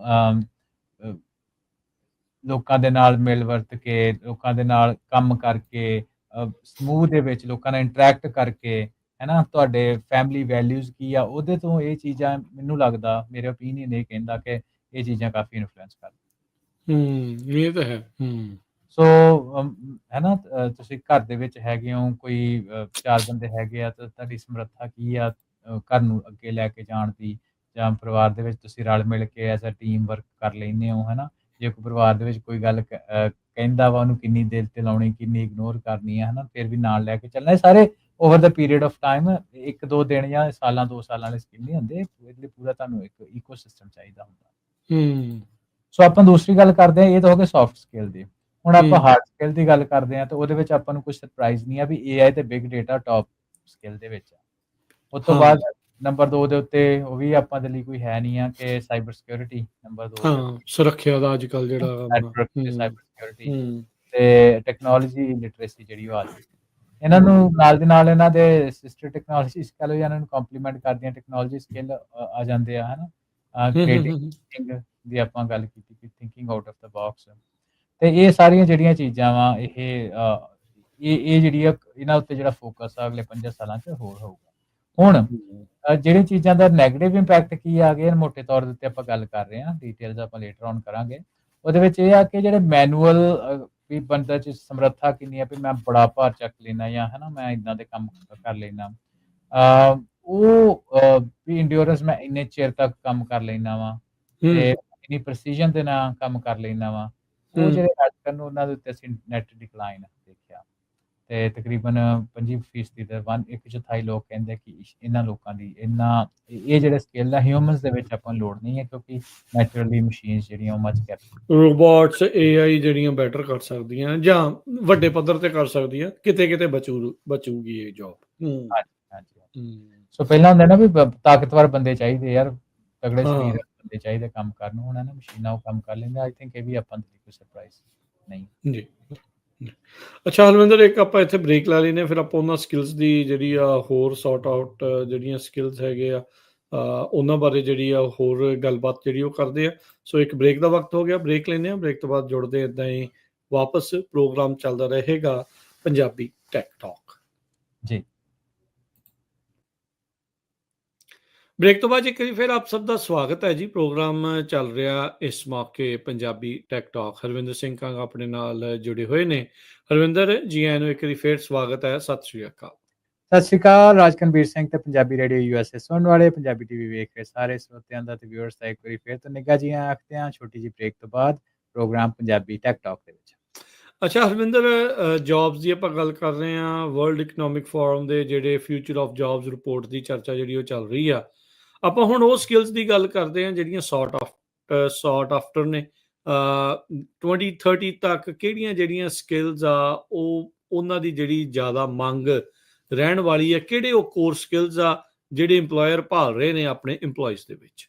ਹਾਂਜੀ, ਸੋ ਆਪਾਂ ਟੌਪ ਕੋਰ ਸਕਿੱਲਸ ਦੀ ਹੁਣੇ ਗੱਲ ਕੀਤੀ ਨਾ, analytical thinking, resilience, flexibility, agility, leadership, social big data, AI। ਨਹੀਂ ਉਹ ਤਾਂ ਚਲੋ ਹੋ ਗਏ ਨਾ, ਹਾਂ ਬਿਗ ਡੇਟਾ AI ਵਗੈਰਾ ਹੈ ਨਾ, ਉਹ ਤਾਂ। ਪਰ ਇਹਦੇ ਵਿੱਚ ਰਾਜਕਨ ਜਿਹੜੀ ਚੀਜ਼ ਆਪਾਂ ਟਾਕ ਸ਼ੋਅ ਦੇ ਵਿੱਚ ਵੀ ਸਾਡਾ ਥੀਮ ਹੁੰਦਾ ਕਾਫੀ ਸਮੇਂ ਤੋਂ, ਇਹ ਆ ਕਿ ਮੈਂ ਰਿਪੀਟ ਕਰਦਾ ਹੁਣੇ ਜਿਹੜੀ ਮੈਂ ਗੱਲ ਕੀਤੀ ਸੀ ਕਿ ਜਿਹੜੇ ਸੌਫਟ ਸਕਿੱਲਸ ਹੁੰਦੇ ਆ ਉਹਦੇ ਉੱਤੇ ਆਪਾਂ ਨੂੰ ਫੋਕਸ ਕਰਨ ਦੀ, ਬੱਚਿਆਂ ਦੇ ਉੱਤੇ ਹੈ ਨਾ, ਕਿਉਂਕਿ ਆਪਾਂ ਤੇ ਟਾਕ ਸ਼ੋਅ ਕਰਨ ਦਾ ਸਾਡਾ ਮੋਟਿਵ ਆਪਣੇ ਆਪ ਨੂੰ ਲਰਨ ਕਰਨ ਦਾ ਤੇ ਆਉਣ ਵਾਲੀ ਪਨੀਰੀ ਨੂੰ ਵੀ ਤਿਆਰ ਕਰਨ ਦਾ। ਉਹਨਾਂ ਦੇ ਜਿਹੜੇ ਸੌਫਟ ਸਕਿੱਲ ਆ ਉਹਨਾਂ ਉੱਤੇ ਆਪਾਂ ਨੂੰ ਕਾਫੀ ਫੋਕਸ ਕਰਨਾ ਪਊਗਾ ਆਉਣ ਵਾਲੀ ਟਾਈਮ। ਦੇਖੋ AI ਦੇ ਨਾਲ ਕੀ ਹੋ ਰਿਹਾ ਕਿ ਜਿਹੜੇ ਸਕਿੱਲਸ ਆ ਹੈ ਨਾ, ਜਿਹੜੇ ਰਿਡੰਡੈਂਟ ਆ ਜਾਂ ਕਿੱਦਾਂ ਸੋਚਣਾ, ਕਿੱਦਾਂ ਕੰਮ ਕਰਨਾ ਵਾ, ਹਾਰਡ ਸਕਿੱਲਸ ਉਹ ਕਾਫੀ ਜਿਹੜੇ ਕੰਮ ਉਹ AI ਦੇ ਵਿੱਚ ਲੈ ਰਹੇ ਆ। ਪਿਛਲੇ ਟਾਕ ਸ਼ੋਅ ਵਿੱਚ ਵੀ ਕੀਤੀ ਗੱਲ ਵੀ ਜਿਹੜੇ ਹੁਣ ਬੰਦਾ ਕਿੰਨਾ ਬਲਵਾਨ ਆ, ਕਿੰਨੇ ਜ਼ੋਰ ਵਾਲਾ ਵਾ, ਕਿੰਨਾ ਲੰਮਾ ਸਮਾਂ ਕੰਮ ਕਰ ਲੈਂਦਾ, ਉਹ ਕੋਈ ਏਡੀ ਵੱਡੀ ਹੁਣ ਮਾਇਨੇ ਨਹੀਂ ਰਿਹਾ। ਮਾਇਨੇ ਖੇਜ਼ ਨਹੀਂ ਹੈ ਨਾ, ਉਹ ਇੰਨੀ ਗੱਲ ਨਹੀਂ ਰਹੀ। ਤੇ ਟੌਪ ਜਿਹੜੀ ਚੀਜ਼ ਕੀ ਹੈ ਦਿਮਾਗ ਦੇ ਵਿੱਚ ਕਿ ਜਿਹੜਾ ਜਾਂ ਬੱਚਾ ਕਹਿ ਲਓ, ਜੇ ਆਪਾਂ ਬੱਚਿਆਂ ਦੀ ਗੱਲ ਕਰਦੇ ਹਾਂ, ਜਾਂ ਯੰਗ ਵਰਕ ਫੋਰਸ ਦਾ ਕੋਈ ਬੰਦਾ ਵਾ, ਉਹਦੀ ਫਲੈਕਸੀਬਿਲਿਟੀ ਕਿੰਨੀ ਹੈ ਤੇ ਰੈਜ਼ਿਲੀਅੰਸ ਕਿੰਨੀ ਹੈ ਨਾ, ਉਹ ਵੱਖਰੇ ਤਰੀਕੇ ਦੇ ਨਾਲ ਸੋਚ ਸਕਦਾ ਕੋਈ ਕੰਮ ਕਰਨ ਨੂੰ। ਉਹਦਾ ਲੀਡਰਸ਼ਿਪ ਕੈਪੇਬਿਲਿਟੀ ਕੀ ਹੈ ਕਿ ਜੇ ਉਹਨੂੰ ਕੋਈ ਟਾਸਕ ਦਿੱਤਾ, ਉਹਨੇ ਉਹ ਟਾਸਕ ਨੂੰ ਫੜਿਆ ਤੇ ਉਹਨੇ ਲੈ ਲਿਆ ਵੀ ਮੇਰੀ ਜ਼ਿੰਮੇਵਾਰੀ ਟਾਸਕ ਨੂੰ ਕਰਨ ਦੀ, ਭਾਵੇਂ ਮੈਨੂੰ ਜਿੱਦਾਂ ਮਰਜ਼ੀ ਇਹਨੂੰ ਕਰਾਂ, ਮੈਨੂੰ ਹਰ ਹੀਲੇ ਨੇਪਰੇ ਚਾੜਨਾ ਹੈ ਨਾ, ਉਹਦੇ ਵਿੱਚ ਫੇਲ ਵੀ ਹੋਏਗਾ ਕੋਈ ਗੱਲ ਨਹੀਂ, ਹੈ ਨਾ। ਸੋ ਇਹ ਕੁਛ ਚੀਜ਼ਾਂ, ਕ੍ਰੀਏਟਿਵ ਥਿੰਕਿੰਗ ਜਿਹਨੂੰ ਆਪਾਂ ਕਹਿ ਦਿੰਦੇ ਆਊਟ ਆਫ ਦਾ ਬਾਕਸ ਸੋਚਣ ਵਾਲੀ ਗੱਲ ਆ। ਅਗਲੀ ਰਾਜਕਨ ਹੈਗੀ ਆ ਮੋਟੀਵੇਸ਼ਨ ਤੇ ਸੈਲਫ ਅਵੇਅਰਨੈਸ, ਹੈ ਨਾ। ਮੋਟੀਵੇਸ਼ਨ ਇਹ ਆ ਕਿ ਬੰਦੇ ਨੇ ਕੋਈ ਟਾਸਕ ਲਿਆ, ਉਹਨੂੰ ਦੁਬਾਰਾ ਰਿਮਾਈਂਡਰ ਨਾ ਕਰਨਾ ਪਏ ਵੀ ਮੋਟੀਵੇਸ਼ਨ ਵਿੱਚ ਇੰਨੀ ਆ ਵੀ ਮੈਂ ਕੰਮ ਇਹ ਕਰਨਾ।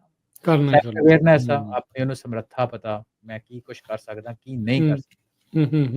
ਐਮਪੈਥੀ ਤੇ ਐਕਟਿਵ ਲਿਸਨਿੰਗ ਅੱਜ ਕੱਲ੍ਹ ਦੇ ਟਾਈਮ ਦੇ ਵਿੱਚ ਬਹੁਤ ਇੰਪੋਰਟੈਂਟ ਆ, ਹੈ ਨਾ, ਵੀ ਦੂਸਰੇ ਬੰਦੇ ਨਾਲ ਕਨੈਕਟ ਕਰਨ ਦੀ ਸਮਰੱਥਾ ਤੇ ਬੰਦਾ ਸੁਣ ਸਕਦਾ ਕਿਸੇ ਨੂੰ, ਹੈ ਨਾ? ਕਈ ਵਾਰ ਗੱਲਾਂ ਬਾਤਾਂ ਸਹਿਣਸ਼ੀਲਤਾ। ਸੁਣਨ ਦੀ ਸ਼ਕਤੀ, ਸਹਿਣਸ਼ੀਲਤਾ, ਹੈ ਨਾ? ਹੂੰ, ਕਿਉਰਿਓਸਿਟੀ ਤੇ ਲਾਈਫ ਲੌਂਗ ਲਰਨਿੰਗ, ਹੈ ਨਾ? ਆਪਾਂ ਹੁਣ ਵਿਸਾਖੀ ਮਨਾ ਰਹੇ ਹਾਂ ਅੱਜ ਦੇ ਦਿਨ, ਤੇ ਹੂੰ, ਸਿੱਖਾਂ ਨੂੰ ਬਣਾਇਆ ਵਾ, ਸਿੱਖ ਕਹਿਣ ਦਾ ਮਤਲਬ ਲਾਈਫ ਲੌਂਗ ਲਰਨਿੰਗ ਹੀ ਆ, ਨਵੀਆਂ ਜੀ, ਚੀਜ਼ਾਂ ਨੂੰ ਲੱਭਣ ਦੀ ਉਤਸੁਕਤਾ। ਵੈਸੇ ਚਲੋ ਆਪਾਂ ਥੋੜ੍ਹਾ ਜਿਹਾ ਆਪਣੀ ਗੱਲਬਾਤ ਦੇ ਵਿੱਚ ਕਮੈਂਟਰੀ ਵੀ ਜ਼ਰੂਰ ਐਡ ਕਰ ਦਿੰਦੇ ਹਾਂ। ਜਦੋਂ ਵਰਡ ਕਿਉਰਿਓਸਿਟੀ ਮੇਰੇ ਸਾਹਮਣੇ ਆਉਂਦਾ ਨਾ, ਹੂੰ, ਦੀ ਤੌਰ ਦੇ ਉੱਤੇ, ਤੇ ਮੇਰੇ ਸਾਹਮਣੇ ਉੱਤੇ ਇੱਕ ਨਾ ਵੱਡੀ ਉਹ ਇਮੇਜ ਬਣ ਜਾਂਦੀ ਆ ਮਹਾਰਾਜਾ ਰਣਜੀਤ ਸਿੰਘ ਦੀ। ਉਹ ਮੈਂ ਗੱਲ ਇਸ ਲਈ ਅੱਛਾ, ਗੱਲ ਕਰਦਾ ਕਿਉਂਕਿ ਮੈਂ ਇੱਕ ਜਿਹੜੀ ਮਹਾਰਾਜ ਜੀ ਦੀ ਸੰਧੀਆਂ ਹੋਈਆਂ ਸੀ, ਪਹਿਲੇ 1809 ਦੀ ਹੋਈ ਸੀ, ਬਾਅਦ ਵਿੱਚ ਵੀ ਕੁਛ ਹੋਈਆਂ, ਤੇ ਹੂੰ, ਉਹਦੇ ਬਾਰੇ ਨਾ ਜਿਹੜੇ ਬ੍ਰਿਟਿਸ਼ ਲਿਖਾਰੀ ਸੀ, ਉਹਨਾਂ ਮਹਾਰਾਜ ਦੀ ਬਾਰ-ਬਾਰ ਇੱਕ ਜਿਹੜੀ ਸਿਫਤ ਸੀ, ਉਹਨਾਂ ਇਹ ਦੱਸੀ ਸੀ, ਤੇ ਉਹ ਸਿਫਤ ਸੀ ਉਹਦੀ ਕਿਉਰਿਓਸਿਟੀ। ਅੱਛਾ, ਵੀ ਉਹ ਜਾਣਨਾ ਚਾਹੁੰਦਾ ਸੀ ਦੁਨੀਆ ਭਰ ਦੇ ਵਿੱਚ ਕੀ ਹੋ ਰਿਹਾ, ਅਫਗਾਨਿਸਤਾਨ ਦੇ ਵਿੱਚ ਕੀ ਹੋ ਰਿਹਾ, ਨੈਪੋਲੀਅਨ ਨੇ ਕੀ ਕੁਛ ਕੀਤਾ, ਉਹਦੀ ਫੌਜੀ ਸਮਰੱਥਾ ਕੀ ਆ, ਹੂੰ, ਹੂੰ, ਹੂੰ, ਦੁਨੀਆ ਦੇ ਹੂੰ, ਹੂੰ, ਵੱਖ-ਵੱਖ ਹਿੱਸਿਆਂ 'ਚ ਕੀ ਹੋ ਰਿਹਾ, ਉਹ ਏਦਾਂ ਦੇ ਸਵਾਲ ਬਹੁਤ ਪੁੱਛਦਾ ਸੀ।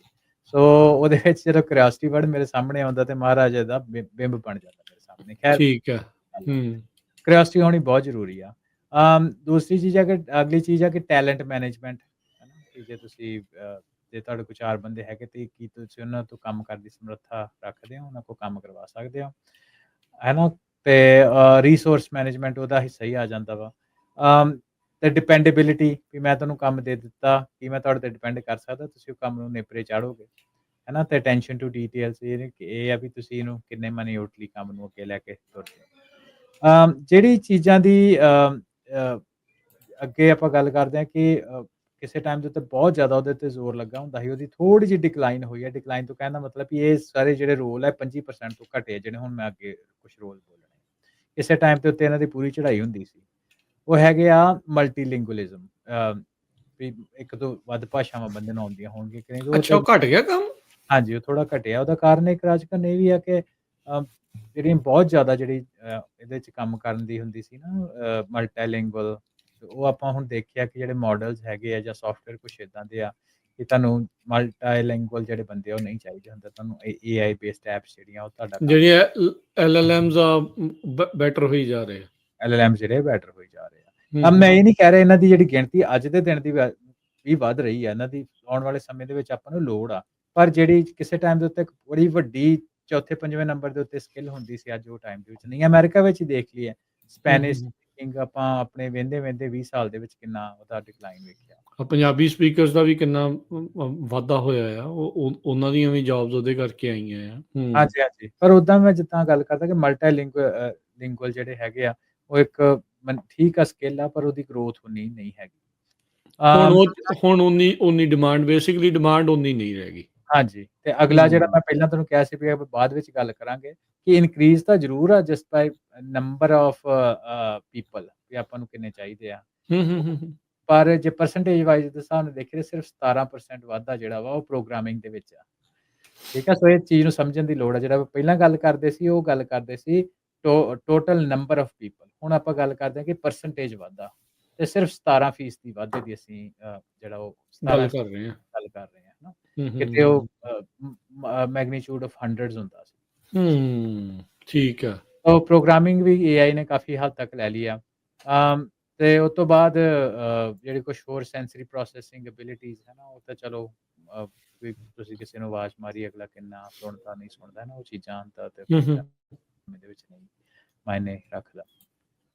ਸੋ ਬੇਸਿਕਲੀ ਜੇ ਇਹਨੂੰ ਆਪਾਂ ਸਾਰੀ ਗੱਲ ਨੂੰ ਰਾਜਕਾਰਨ ਸਮਰਾਈਜ਼ ਕਰਨਾ ਹੋਏ, ਤੇ ਉਹਦੇ ਵਿੱਚ ਆਪਾਂ ਨੂੰ ਇਸ ਤਰ੍ਹਾਂ ਦੇਖਦੇ ਹਾਂ ਵੀ ਜਿਹੜੀਆਂ ਮੈਜੋਰਿਟੀ ਕੰਪਨੀਆਂ 70-80% ਜਿਹੜੀ ਕੰਪਨੀ 'ਚ ਹੈ ਨਾ, ਉਹ ਸੌਫਟ ਸਕਿੱਲ ਦੇ ਉੱਤੇ ਨੂੰ ਬਹੁਤ ਉੱਤੇ ਦੀ ਹੁਣ ਮਹੱਤਤਾ ਦੇ ਰਹੀ ਹੈ ਕਿ creative thinking, motivation, self Reliance, ਹੈ ਨਾ? ਸੋ ਬੇਸਿਕਲੀ ਫੰਕਸ਼ਨਸ ਹੈਗੇ ਤੁਹਾਡੇ ਕੋਗਨੀਟਿਵ ਬ੍ਰੇਨ ਦੇ, ਹੈ ਨਾ? ਕੋਗਨੀਟਿਵ ਬ੍ਰੇਨ ਦੇ ਕੰਮ ਕਰਨ ਦੀ ਸਮਰੱਥਾ, ਸੈਲਫ ਐਫੀਸ਼ੀਐਂਸੀ, ਸੈਲਫ ਐਫੀਕੇਸੀ ਹੋ ਗਈ, ਤੇ ਤੁਹਾਡੀ ਇੰਟਰਪਰਸਨਲ ਸਕਿੱਲਸ, ਤੁਸੀਂ ਕਿਸੇ ਨਾਲ ਡੀਲ ਕਿੱਦਾਂ ਕਰਦੇ ਹੋ। ਹੂੰ, ਹੂੰ, ਹੂੰ, ਹੂੰ, ਇਹ ਜਿਹੜਾ ਡਾਇਨਾਮਿਕ ਵਰਲਡ ਇਨਵਾਇਰਨਮੈਂਟ ਹੈਗਾ ਵਾ, ਉਹਦੇ ਵਿੱਚ ਤੁਹਾਨੂੰ ਕਾਫੀ ਅੱਗੇ ਲੈ ਕੇ ਸੋ ਇਹ ਕੁਛ ਜਿਹੜੀਆਂ ਗੱਲਾਂ ਬਾਤਾਂ ਆਪਾਂ ਨੂੰ ਨਾ ਧਿਆਨ ਰੱਖਣ ਦੀ ਲੋੜ ਆ। ਸੋ ਮੈਨੂੰ ਲੱਗਦਾ ਆਪਾਂ ਜਿਹੜਾ ਫੋਨ ਉੱਤੇ ਇੱਕ ਜਿਹੜਾ ਟਾਕ ਸ਼ੋਅ ਕਰਦੇ ਸੀ, ਮੈਨੂੰ ਇੱਕ ਵਾਰੀ ਫੇਰ ਰਿਪੀਟ ਕਰਨਾ, ਸਾਨੂੰ ਇੱਕ ਵਾਰੀ ਫੇਰ ਰਿਪੀਟ ਮੈਨੂੰ ਲੱਗਦਾ ਜ਼ਰੂਰ ਕਰਾਂਗੇ, ਹੈ ਨਾ? ਨਹੀਂ ਬਿਲਕੁਲ। ਹਾਂ, ਅੱਛਾ ਹਰਵਿੰਦਰ, ਇੱਥੇ ਤੁਸੀਂ ਸ਼ਬਦ ਵਰਤਿਆ ਐਫੀਕੇਸੀ ਦਾ, ਐਫੀਕੇਸੀ, ਐਫੀਸ਼ੀਐਂਸੀ, ਪ੍ਰੋਡਕਟਿਵਿਟੀ ਬੜੇ ਸ਼ਬਦ ਜਿਹੜੇ ਆਪਾਂ ਵਰਤਦੇ ਰਹਿੰਦੇ ਆ। ਇਹ ਐਫੀਕੇਸੀ ਦਾ ਥੋੜਾ ਮਤਲਬ ਸਮਝਾਓ, ਇਹਦਾ ਅਸਲ ਚ ਮੀਨਿੰਗ ਕੀ ਆ, ਕਿੱਦਾਂ ਡਿਫਰੈਂਟ ਆ ਦੂਜਿਆਂ ਦੇ ਨਾਲੋਂ? ਐਫੀਸ਼ੀਐਂਸੀ ਨਾਲੋਂ ਸੋ ਐਫੀਕੇਸੀ ਹੁੰਦਾ, ਮੰਨ ਲਓ ਤੁਹਾਨੂੰ ਕੋਈ ਕੰਮ ਦਿੱਤਾ ਰਾਜ ਕਰਨ, ਹੈ ਨਾ, ਹੂੰ ਤੇ ਉਹ ਤੁਸੀਂ ਕੰਮ ਨੂੰ ਐਨ ਕਹਿ ਲਓ ਵੀ ਸਿਰੇ ਤਰੀਕੇ ਨਾਲ ਵਧੀਆ ਤਰੀਕੇ ਦੇ ਨਾਲ ਨੇਪਰੇ ਚਾੜ ਦਿੰਦੇ ਹੋ ਕੰਮ। ਇਹ ਪੂਰਾ ਚੰਡ ਕੇ ਕੰਮ ਕੀਤਾ ਮਤਲਬ। ਛੱਡ ਕੇ ਕੰਮ ਕਰਨਾ, ਹੈ ਨਾ, ਹੂੰ ਬਸ ਹੂੰ ਹੂੰ ਹੂੰ ਚੱਕਰਾਂ 'ਚ ਕਰੀਏ, ਤੇ ਉਹ ਹੋ ਗਿਆ ਤੁਹਾਡੀ ਐਫੀਕੇਸੀ। ਠੀਕ ਐਫੀਸ਼ੀਐਂਸੀ ਆ। ਹੁੰਦੀ ਹੈ ਕਿ ਤੁਹਾਨੂੰ ਕੋਈ ਟਾਸਕ ਦਿੱਤਾ ਤੇ ਉਹ ਟਾਸਕ ਨੂੰ ਤੁਸੀਂ ਘੱਟੋ ਘੱਟ ਰਿਸੋਰਸ, ਘੱਟੋ ਘੱਟ ਸਾਧਨਾਂ ਦੇ ਨਾਲ ਵਰਤੋਂ ਕਰਕੇ, ਘੱਟ ਟਾਈਮ ਹੋ ਸਕਦਾ, ਘੱਟ ਪੈਸੇ ਹੋ ਸਕਦੇ, ਘੱਟ ਮੈਨ ਪਾਵਰ ਹੋ ਸਕਦੀ ਆ, ਹੈ ਨਾ, ਉਹਦੇ ਨਾਲ ਤੁਸੀਂ ਉਹ ਜਿਹੜਾ ਕੰਮ ਨੂੰ ਸਿਰੇ ਚੜਾਉਂਦੇ ਹੋ, ਉਹ ਹੋ ਗਈ ਤੁਹਾਡੀ ਹੂੰ ਹੂੰ ਐਫੀਸ਼ੀਐਂਸੀ ਕੰਮ ਕਰਦੀ। ਹੂੰ ਵੀ ਸੋ ਇਹ ਵੀ ਜਿਹੜੇ ਵੀ ਜੀ, ਜਦੋਂ ਕੋਈ ਰਿਸੋਰਸ ਦੀ ਘਾਟ ਹੋਣ ਦੇ ਬਾਵਜੂਦ ਵੀ ਕੰਮ ਨੂੰ ਕੰਪਲੀਟ ਕਰਨਾ, ਉਹ ਐਫੀਸ਼ੀਐਂਟਲੀ ਇੱਕ ਹਿਸਾਬ ਦੇ ਨਾਲ ਕਰਨਾ। ਹਾਂਜੀ, ਐਫੀਕੇਸੀ ਵੀ ਮਤਲਬ ਕੰਮ ਪੂਰਾ ਕਰਨਾ, ਤੇ ਐ ਮਤਲਬ ਟੌਪ ਕਲਾਸ ਕੰਮ ਕਰਨਾ। ਹਾਂਜੀ, ਹਾਂਜੀ, ਹੂੰ। ਸੋ ਹੁਣ ਮਤਲਬ ਐਫੀਕੇਸੀ ਦੀ ਤੁਸੀਂ ਕਹਿੰਦੇ ਵੀ ਆਉਂਦੇ ਸਮੇਂ ਦੇ ਵਿੱਚ ਹੁਣ ਜ਼ਿਆਦਾ ਐਫੀਸ਼ੀਐਂਟਲੀ ਤਾਂ ਕਰਨਾ ਹੀ ਕਰਨਾ ਆ, ਐਫੀਕੇਸੀ ਦੇ ਨਾਲ ਕਰਨਾ ਹੈ। ਹਾਂਜੀ, ਸੈਲਫ ਐਫੀਕੇਸੀ ਆ ਵੀ ਬੇਸਿਕਲੀ ਆਪਾਂ ਡਿਪੈਂਡੇਬਿਲਿਟੀ ਦੀ ਗੱਲ ਕੀਤੀ ਨਾ, ਕਿ ਮੰਨ ਲਓ ਕਿ ਹਾਂ। ਉਹਦੇ ਵਿੱਚ ਆਪਾਂ ਪੰਜਾਬੀ ਵਿੱਚ, ਹੈ ਨਾ, ਉਹਦੇ ਕਈ ਹੋਰ ਵੀ ਟਰਮ ਆਪਾਂ ਵਰਤ ਲੈਂਦੇ ਵੀ ਬੰਦਾ ਜ਼ਿੰਮੇਵਾਰ ਆ, ਹੂੰ ਹੂੰ ਹੂੰ ਹੂੰ ਹੂੰ ਜ਼ਿੰਮੇਵਾਰੀ ਦੇ ਨਾਲ ਅਗਲੇ ਬੰਦੇ ਨੇ ਕੰਮ ਸਿਰੇ ਲਾਇਆ। ਹੂੰ ਸੋ ਇਸ ਤਰ੍ਹਾਂ ਇਹ ਜਿਹੜੇ ਸੌਫਟ ਸਕਿੱਲ ਆ, ਆਪਾਂ ਨੂੰ ਬਹੁਤ ਜ਼ਰੂਰਤ ਆ ਬੱਚਿਆਂ ਦੇ ਵਿੱਚ ਲਿਆਉਣ ਦੀ। ਖਾਸ ਤੌਰ ਦੇ ਉੱਤੇ ਰਾਜਗੁਰੂ, ਜਦੋਂ ਆਪਾਂ ਡਿਵੈਲਪਡ ਵਰਲਡ ਦੇ ਵਿੱਚ ਵੇਖਦੇ ਹਾਂ, ਹੈ ਨਾ, ਤੇ ਉਹਦੇ ਵਿੱਚ ਇਹ ਥੋੜ੍ਹੀ ਆਪਾਂ ਨੂੰ ਆਉਣ ਵਾਲੇ ਸਮੇਂ ਦੇ ਵਿੱਚ ਇਹ ਕੁਛ ਲੇਬਰ ਮਾਰਕੀਟ ਦੀ ਆਪਾਂ ਨੂੰ ਪ੍ਰੋਬਲਮਸ ਹੈਗੀਆਂ, ਲੈਕ ਆਫ ਸੈਲਫ ਮੋਟੀਵੇਸ਼ਨ, ਜ਼ਿੰਮੇਵਾਰੀ ਨਾ ਲੈਣੀ, ਹੈ ਨਾ, ਬੱਚਿਆਂ ਨੇ, ਤੇ ਇਹ ਐਗਜ਼ੈਕਟਲੀ ਸੱਚੀ ਗੱਲ ਆ।